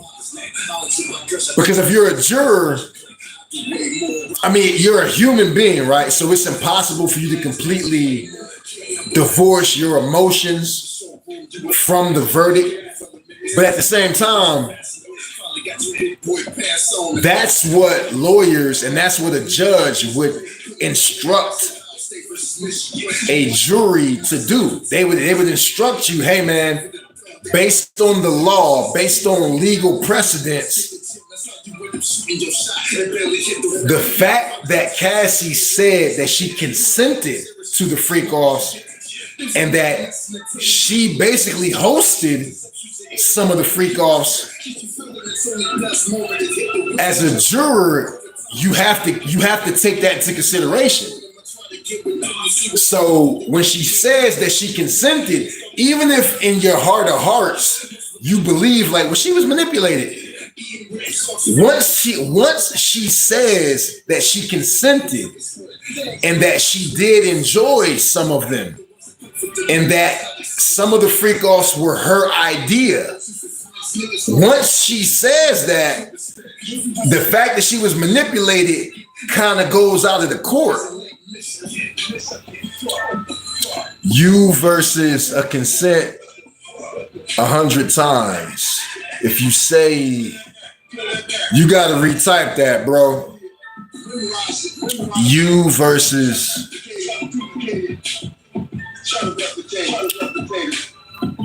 I'm not sure what you're trying to say, but once you get on the witness stand and you say that you consented, and not only did you consent, but that you arranged, like she literally said that she arranged some of the freak offs and that she enjoyed some of the freak offs. You know what I'm saying? So once she says that, the manipulation kind of goes out of the window. You know what I mean? Like even if that's like, even if your intuition, even if your instincts, even if your emotions tell you that that's the case, from a legal standpoint, that don't mean shit. From a legal standpoint, that don't mean shit. Once she says, yeah, some of the freak offs were my idea. And like, yeah, I wanted to participate in some of these freak offs. Once she basically says that, it makes her look crazy. And it makes the prosecution look crazy. It weakens the prosecution's argument. It just does. Now, that doesn't mean that Diddy gonna fucking walk or get off scot-free, because there's still other accusations and other things. Even if that's the case, I get what you're saying, but even if that's the case, it already happened. She already got on the witness stand and said that she arranged them. She said it. So once she's, you know what I'm saying? Like, you can feel like, well, she only did it because Diddy made her do it. You can feel that way, but we're not talking about feelings. We're talking about the law. You know what I'm saying? You can consent 100 times, but if you say no on the 101st, it's still a problem and can be used to prosecute.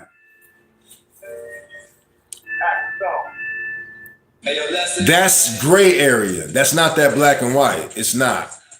It's just not. Because first of all, the trial is, the case really isn't, well, did he make Cassie participate in the freak off? That's not really what it is. It's really sex trafficking. Like, that's really what the case is really based on. It's sexual trafficking. Cassie is complicit in the sexual trafficking if she arranged it. That's what y'all got to understand.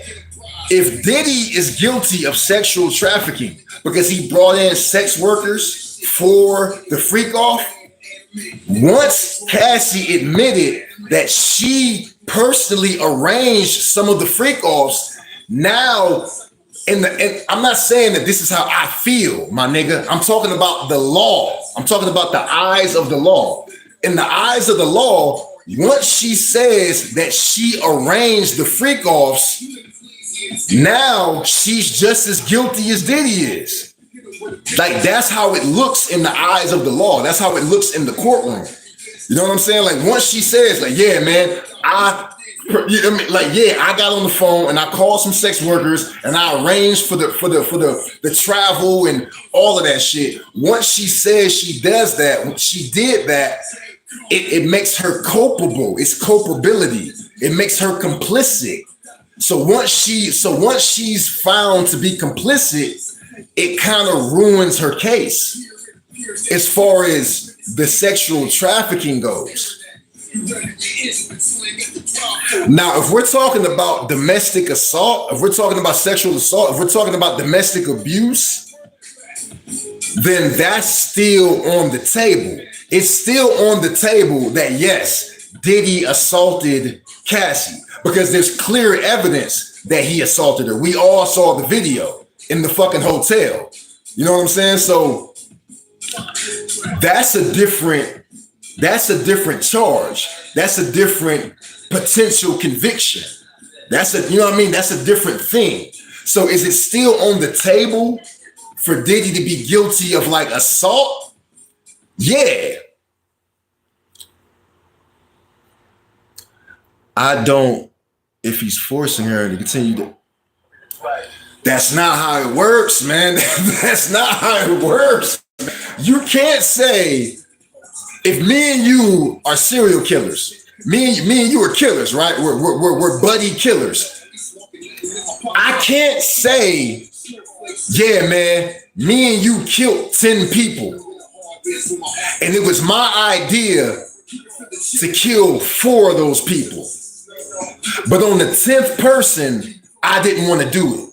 That's not how it works, bro. Y'all, you're not being realistic. That's not how it works. If I admit that it was me and you both killed 10 people, I killed 4 of them, and it was my idea to kill 4 of them. I can't turn around and be like, yeah, I didn't want to kill the 10th person. I didn't want to kill victim number 10. That's not how it works. Once I admit that I was complicit to it, it destroys my case. And again, this isn't my opinion. This is the opinion of legal professionals. You know what I mean? Legal reporters, legal journalists, former defense attorneys, former prosecutors. They're the ones that are saying this. They're like, yo, Cassie didn't do herself any favors. She didn't help her argument. She didn't help the prosecution. It's not just like, don't think that it's just me saying that. It's not me saying it. It's the professionals that are saying it. All you got to do is go do the research. Go Google it. Yeah, bro. You know what I'm saying? Like once you know what I mean? Like you can't say that I wanted to do something.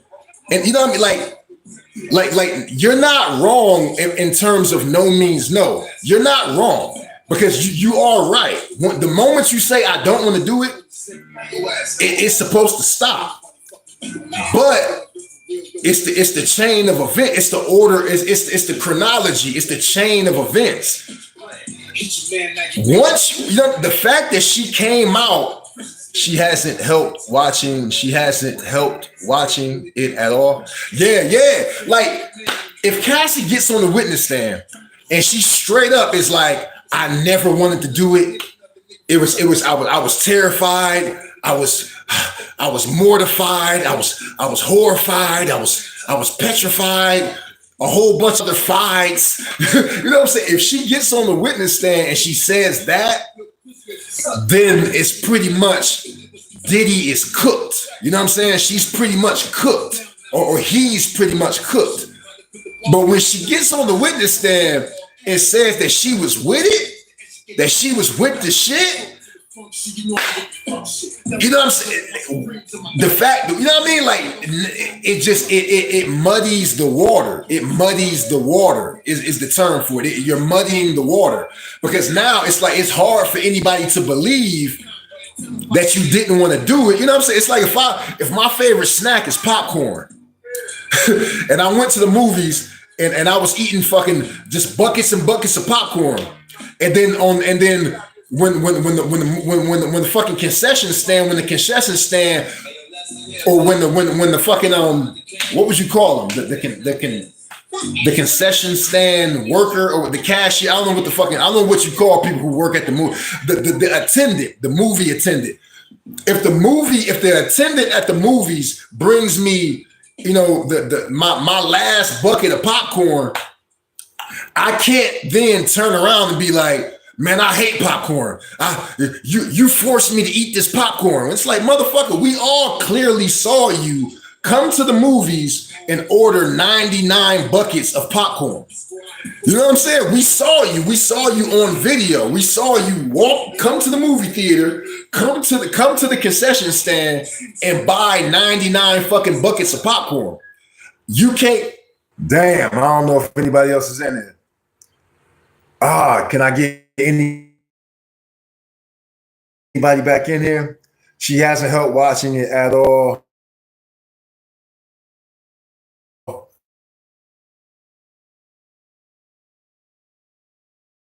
Oh damn, yeah, my phone died. I had to plug it up. I'm glad y'all still. Cassie has only got to say trust you.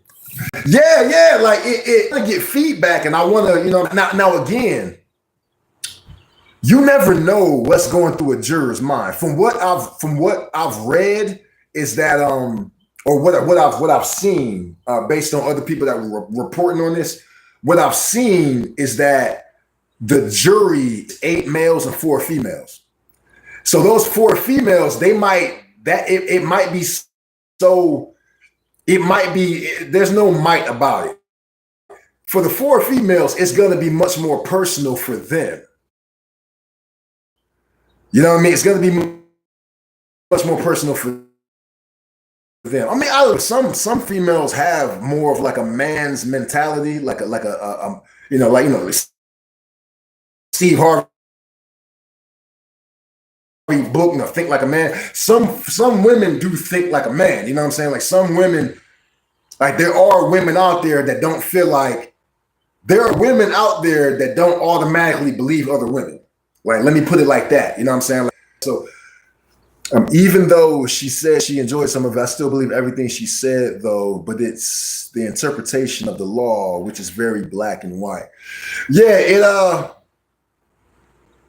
I was just thinking about what Supreme said, what LK Supreme Studio said. I was just thinking about that.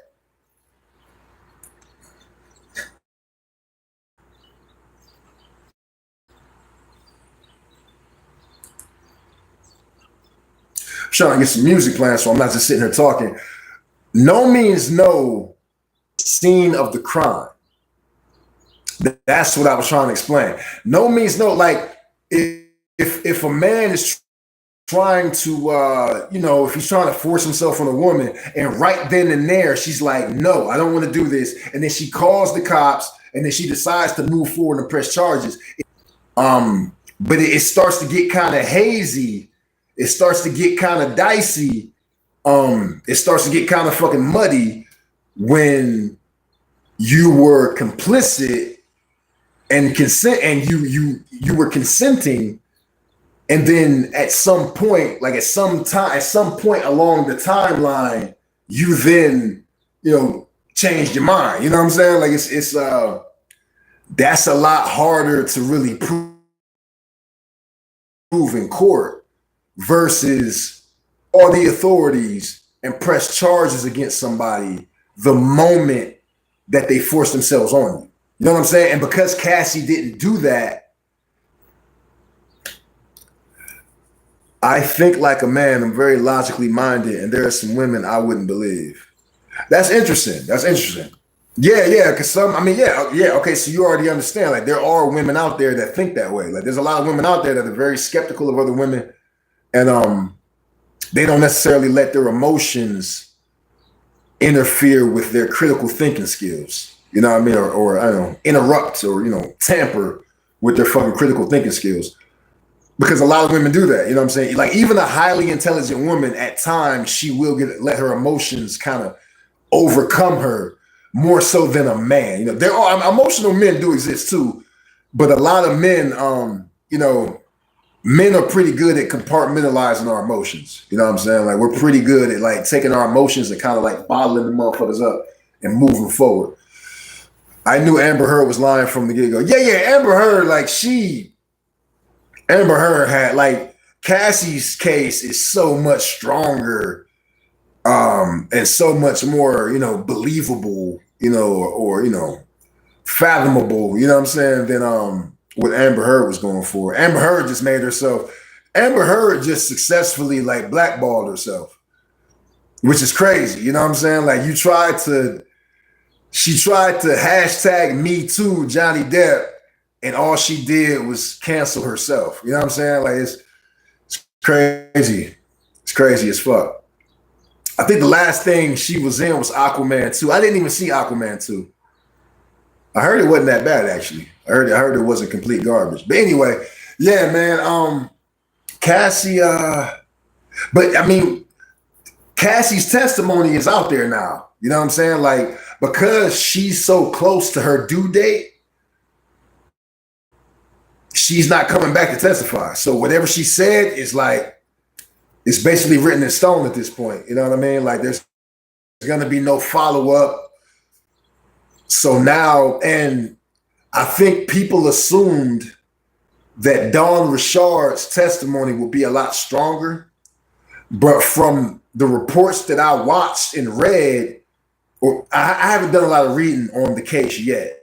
I will do some when I end this live stream. I'm keeping this live stream going because it's not often that I have a live stream with this much, you know, engagement. So I want to, you know, kind of keep it going.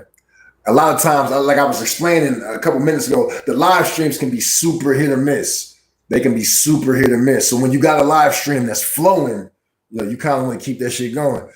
I think she's got 2 weeks. She's that close. Yeah. Like she's like right there. You know what I'm saying? Like if she laughs too hard, you know what I mean? If she sneezes too hard, she might fuck around and pop, give birth. It's crazy, man. And it's not like I don't have any empathy or understanding, you know what I'm saying? Or, you know, or compassion for Cassie because, you know, she's a female or because she's famous or, you know what I mean? Like I can understand. I can't identify because I've never been in those shoes, but I have enough common sense and you know, intelligence to and enough of an imagination to kind of picture. It's like, all right, well, you're a young, impressionable, aspiring R&B singer, you know what I mean? And you get into a relationship with your boss, your CEO, and he's this powerful, legendary record executive and actor and, you know, producer. And she said it on the witness stand. She said that, you know, she loved Sean and she wanted to make him happy. And you know what I'm saying? And, you know, and she did take some pleasure in the shit. But I can understand why because from a male standpoint, it's like, bro, if you're a young man, right? If you're a young man, like you're fresh out of high school or fresh out of college or some shit, right? You're like a young, let's put it like that, right? Let's say you're like a young college athlete, and then you meet like this powerful older woman. You know what I mean? I don't want to use any examples, I was gonna say like a celebrity's name, but let's say you know, you're a young man, you're a young, handsome man, you know what I'm saying? And you meet this powerful older woman, and she's like your cougar, you know what I'm saying? You would probably do things that compromises your own like integrity and shit because you don't want to lose this woman because she's this powerful, rich woman, and you know what I mean? She's buying you things and flying you all over the world, and you know what I mean? So I can understand it. I can understand why Cassie did what she did. And I do believe that you have the right to change your mind. I think you have the right to change your mind. Like you can, you know, again, like you can kill 3 people and then decide that I want to turn myself in. You know what I'm saying? Like you can be a killer that's on the killing spree and you kill 3 people and then you realize like, I really don't like the way this makes me feel. This makes me feel terrible. Like, you know, I feel like unaliving myself. You know what I'm saying? Like, I feel like killing myself. I feel so guilty that now I'm gonna go to the fucking police station. I'm gonna go to the local police station. I'm gonna fucking turn myself in because you know what I mean. So you can be enthusiastic about some shit, and then once you're in it, you know what I mean. You're like, I don't like the way this feels. Like I don't like this at all. And then you decide to change your mind. You know what I mean? You'll be blinded as a younger man with an older rich woman. Yeah. You know what I mean? Like, you're a young college football player, but you didn't make it to the NFL, right? But you still got like an NFL body. You know what I'm saying? You're a young, handsome, athletic man. And you meet an older woman who's a television producer or some shit. And you know what I mean? Or, she's like a real estate mogul or, whatever, right?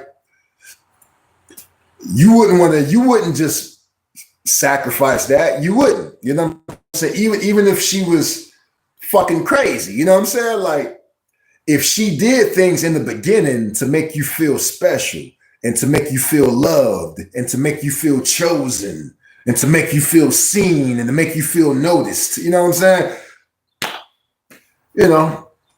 People are people, you know what I'm saying? Everybody wants to be seen. Everybody wants to be noticed.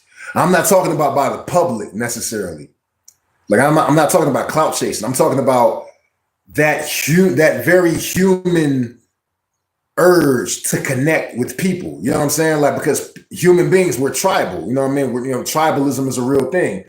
When you're a kid, it's like, look at me, mom. Look at me, mom. Look at me, dad. Look at me, dad. You know what I'm saying? Like, you want to be seen. You want somebody that you love to see you, to notice you, to care. You know what I'm saying? So that's a very human thing. You know what I mean? That's a very universal thing. So, if you meet somebody and they make you feel loved and they make you feel special and spoiled and pampered and all of that shit, you know what I'm saying? You're not going to just turn your back. Again, when Diddy decided to do like the Dr. Jekyll, Mr. Hyde shit, when Diddy decided that he wanted to like blackmail Cassie couldn't come up with $20,000. And most people, like 99% of the population, can't just come up with $20,000. So I'm not judging Cassie for not being able to come up with $20,000. You know what I'm saying? I can't, like right now, I can't just snap my fingers and come up with $20,000. I can't do it. So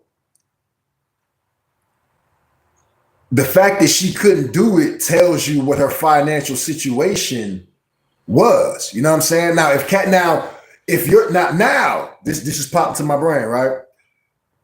We've all been in situations where we've wanted to do something, then changed our minds, but you go along with it, but then you don't want to. It's going to be hard to get away from it. I think maybe Cassie, that's how it may have felt. Yeah, I agree with you completely. I remember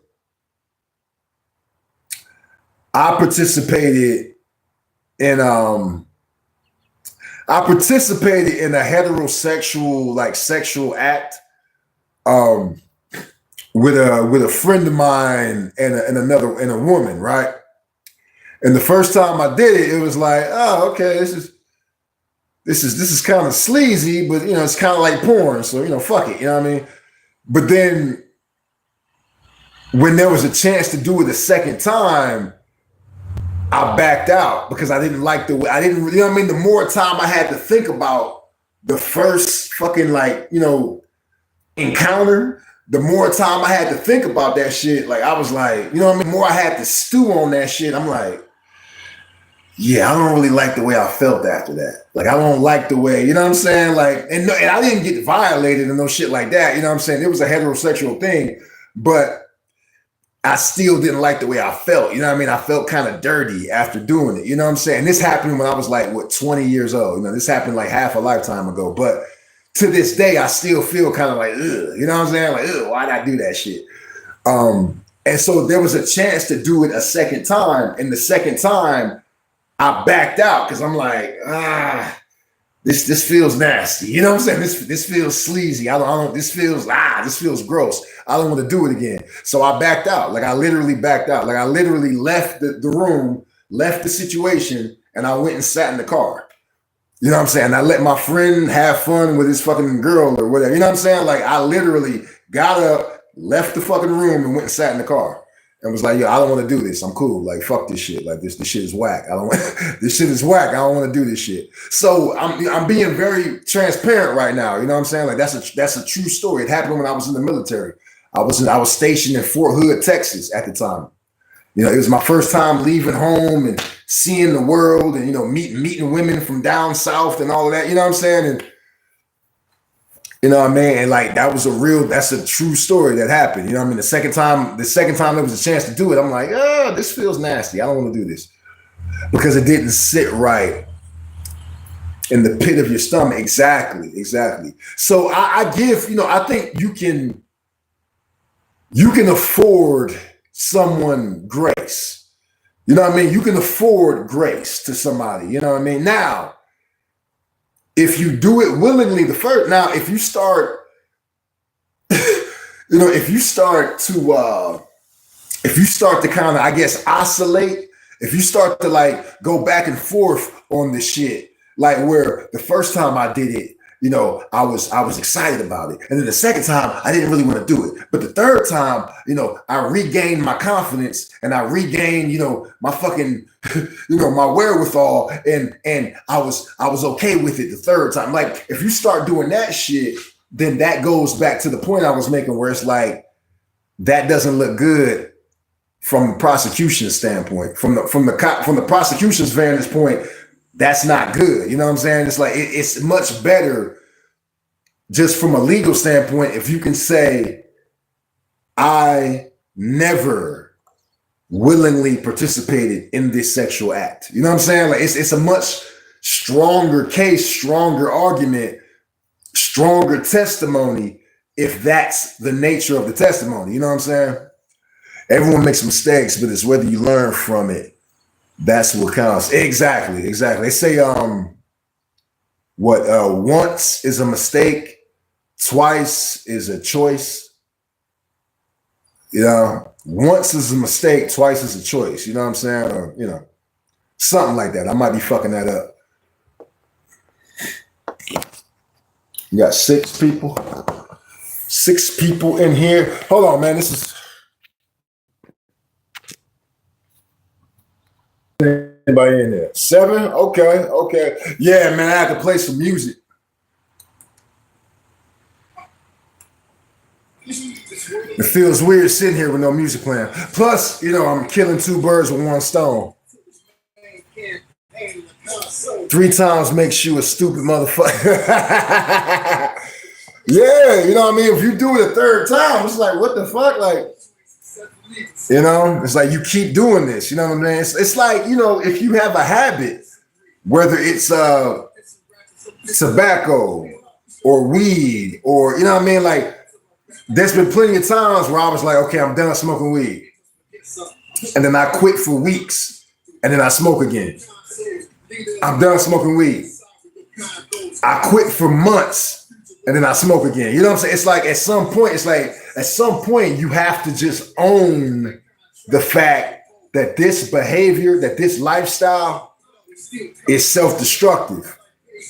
You know what I mean? That this shit it's basically, this addiction is a form of self-harm. You know what I'm saying? At some point you got to realize, like, man, my addiction is a form of self-harm because I'm not the best version of myself when I'm under the influence. I don't make great decisions when I'm under the influence. At some point, you got to just own that shit and be like, yo, I'm a much better person when I remove this shit from my life. And you might have to change the way you operate.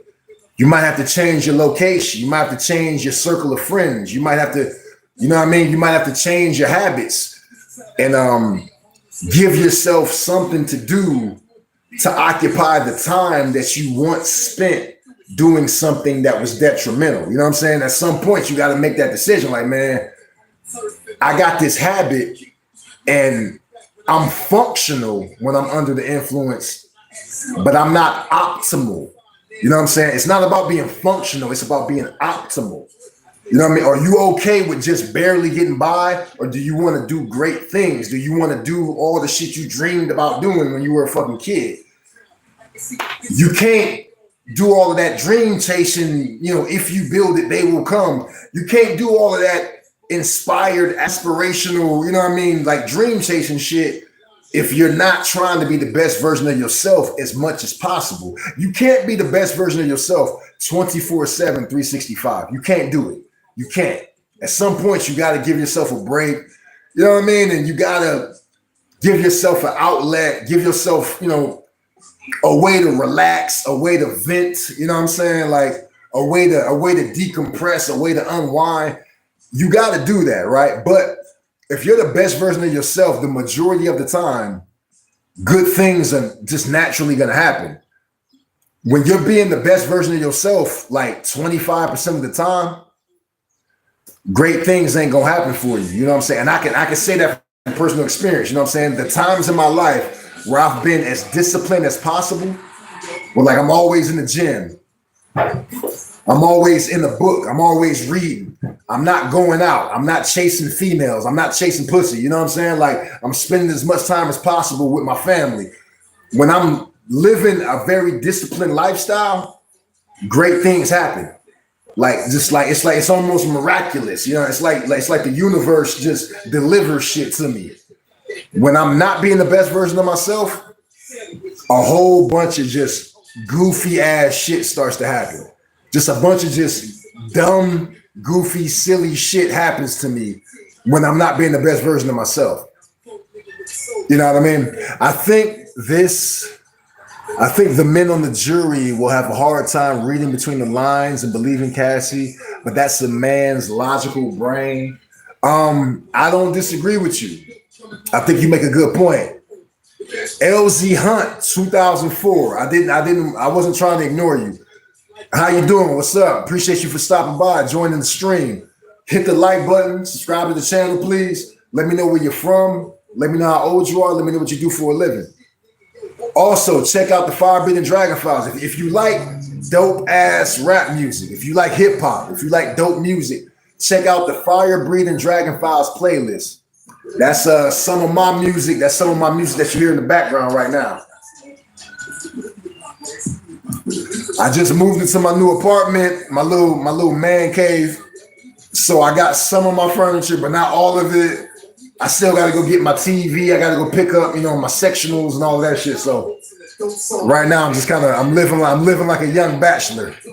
But yeah, I think there's gonna be men. There's gonna be men that are like a misogynist. Like we got to be honest, right? Some men, there's a percentage of men that are very misogynistic. There's a percentage of men that are extremely misogynistic.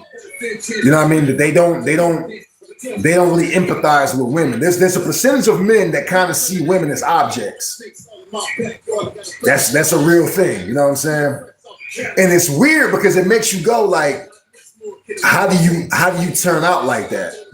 Is it because you didn't have a good relationship with the women in your family? You know, your grandma, your mom, your sisters. Like the women will read into it more because they see it and feel it emotionally. Yeah, absolutely.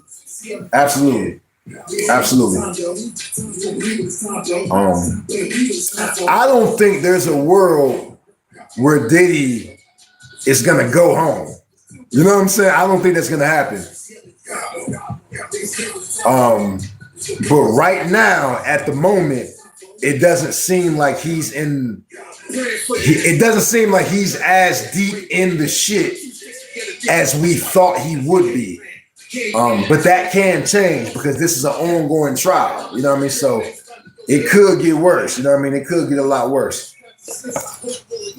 Yeah, 5 people in here.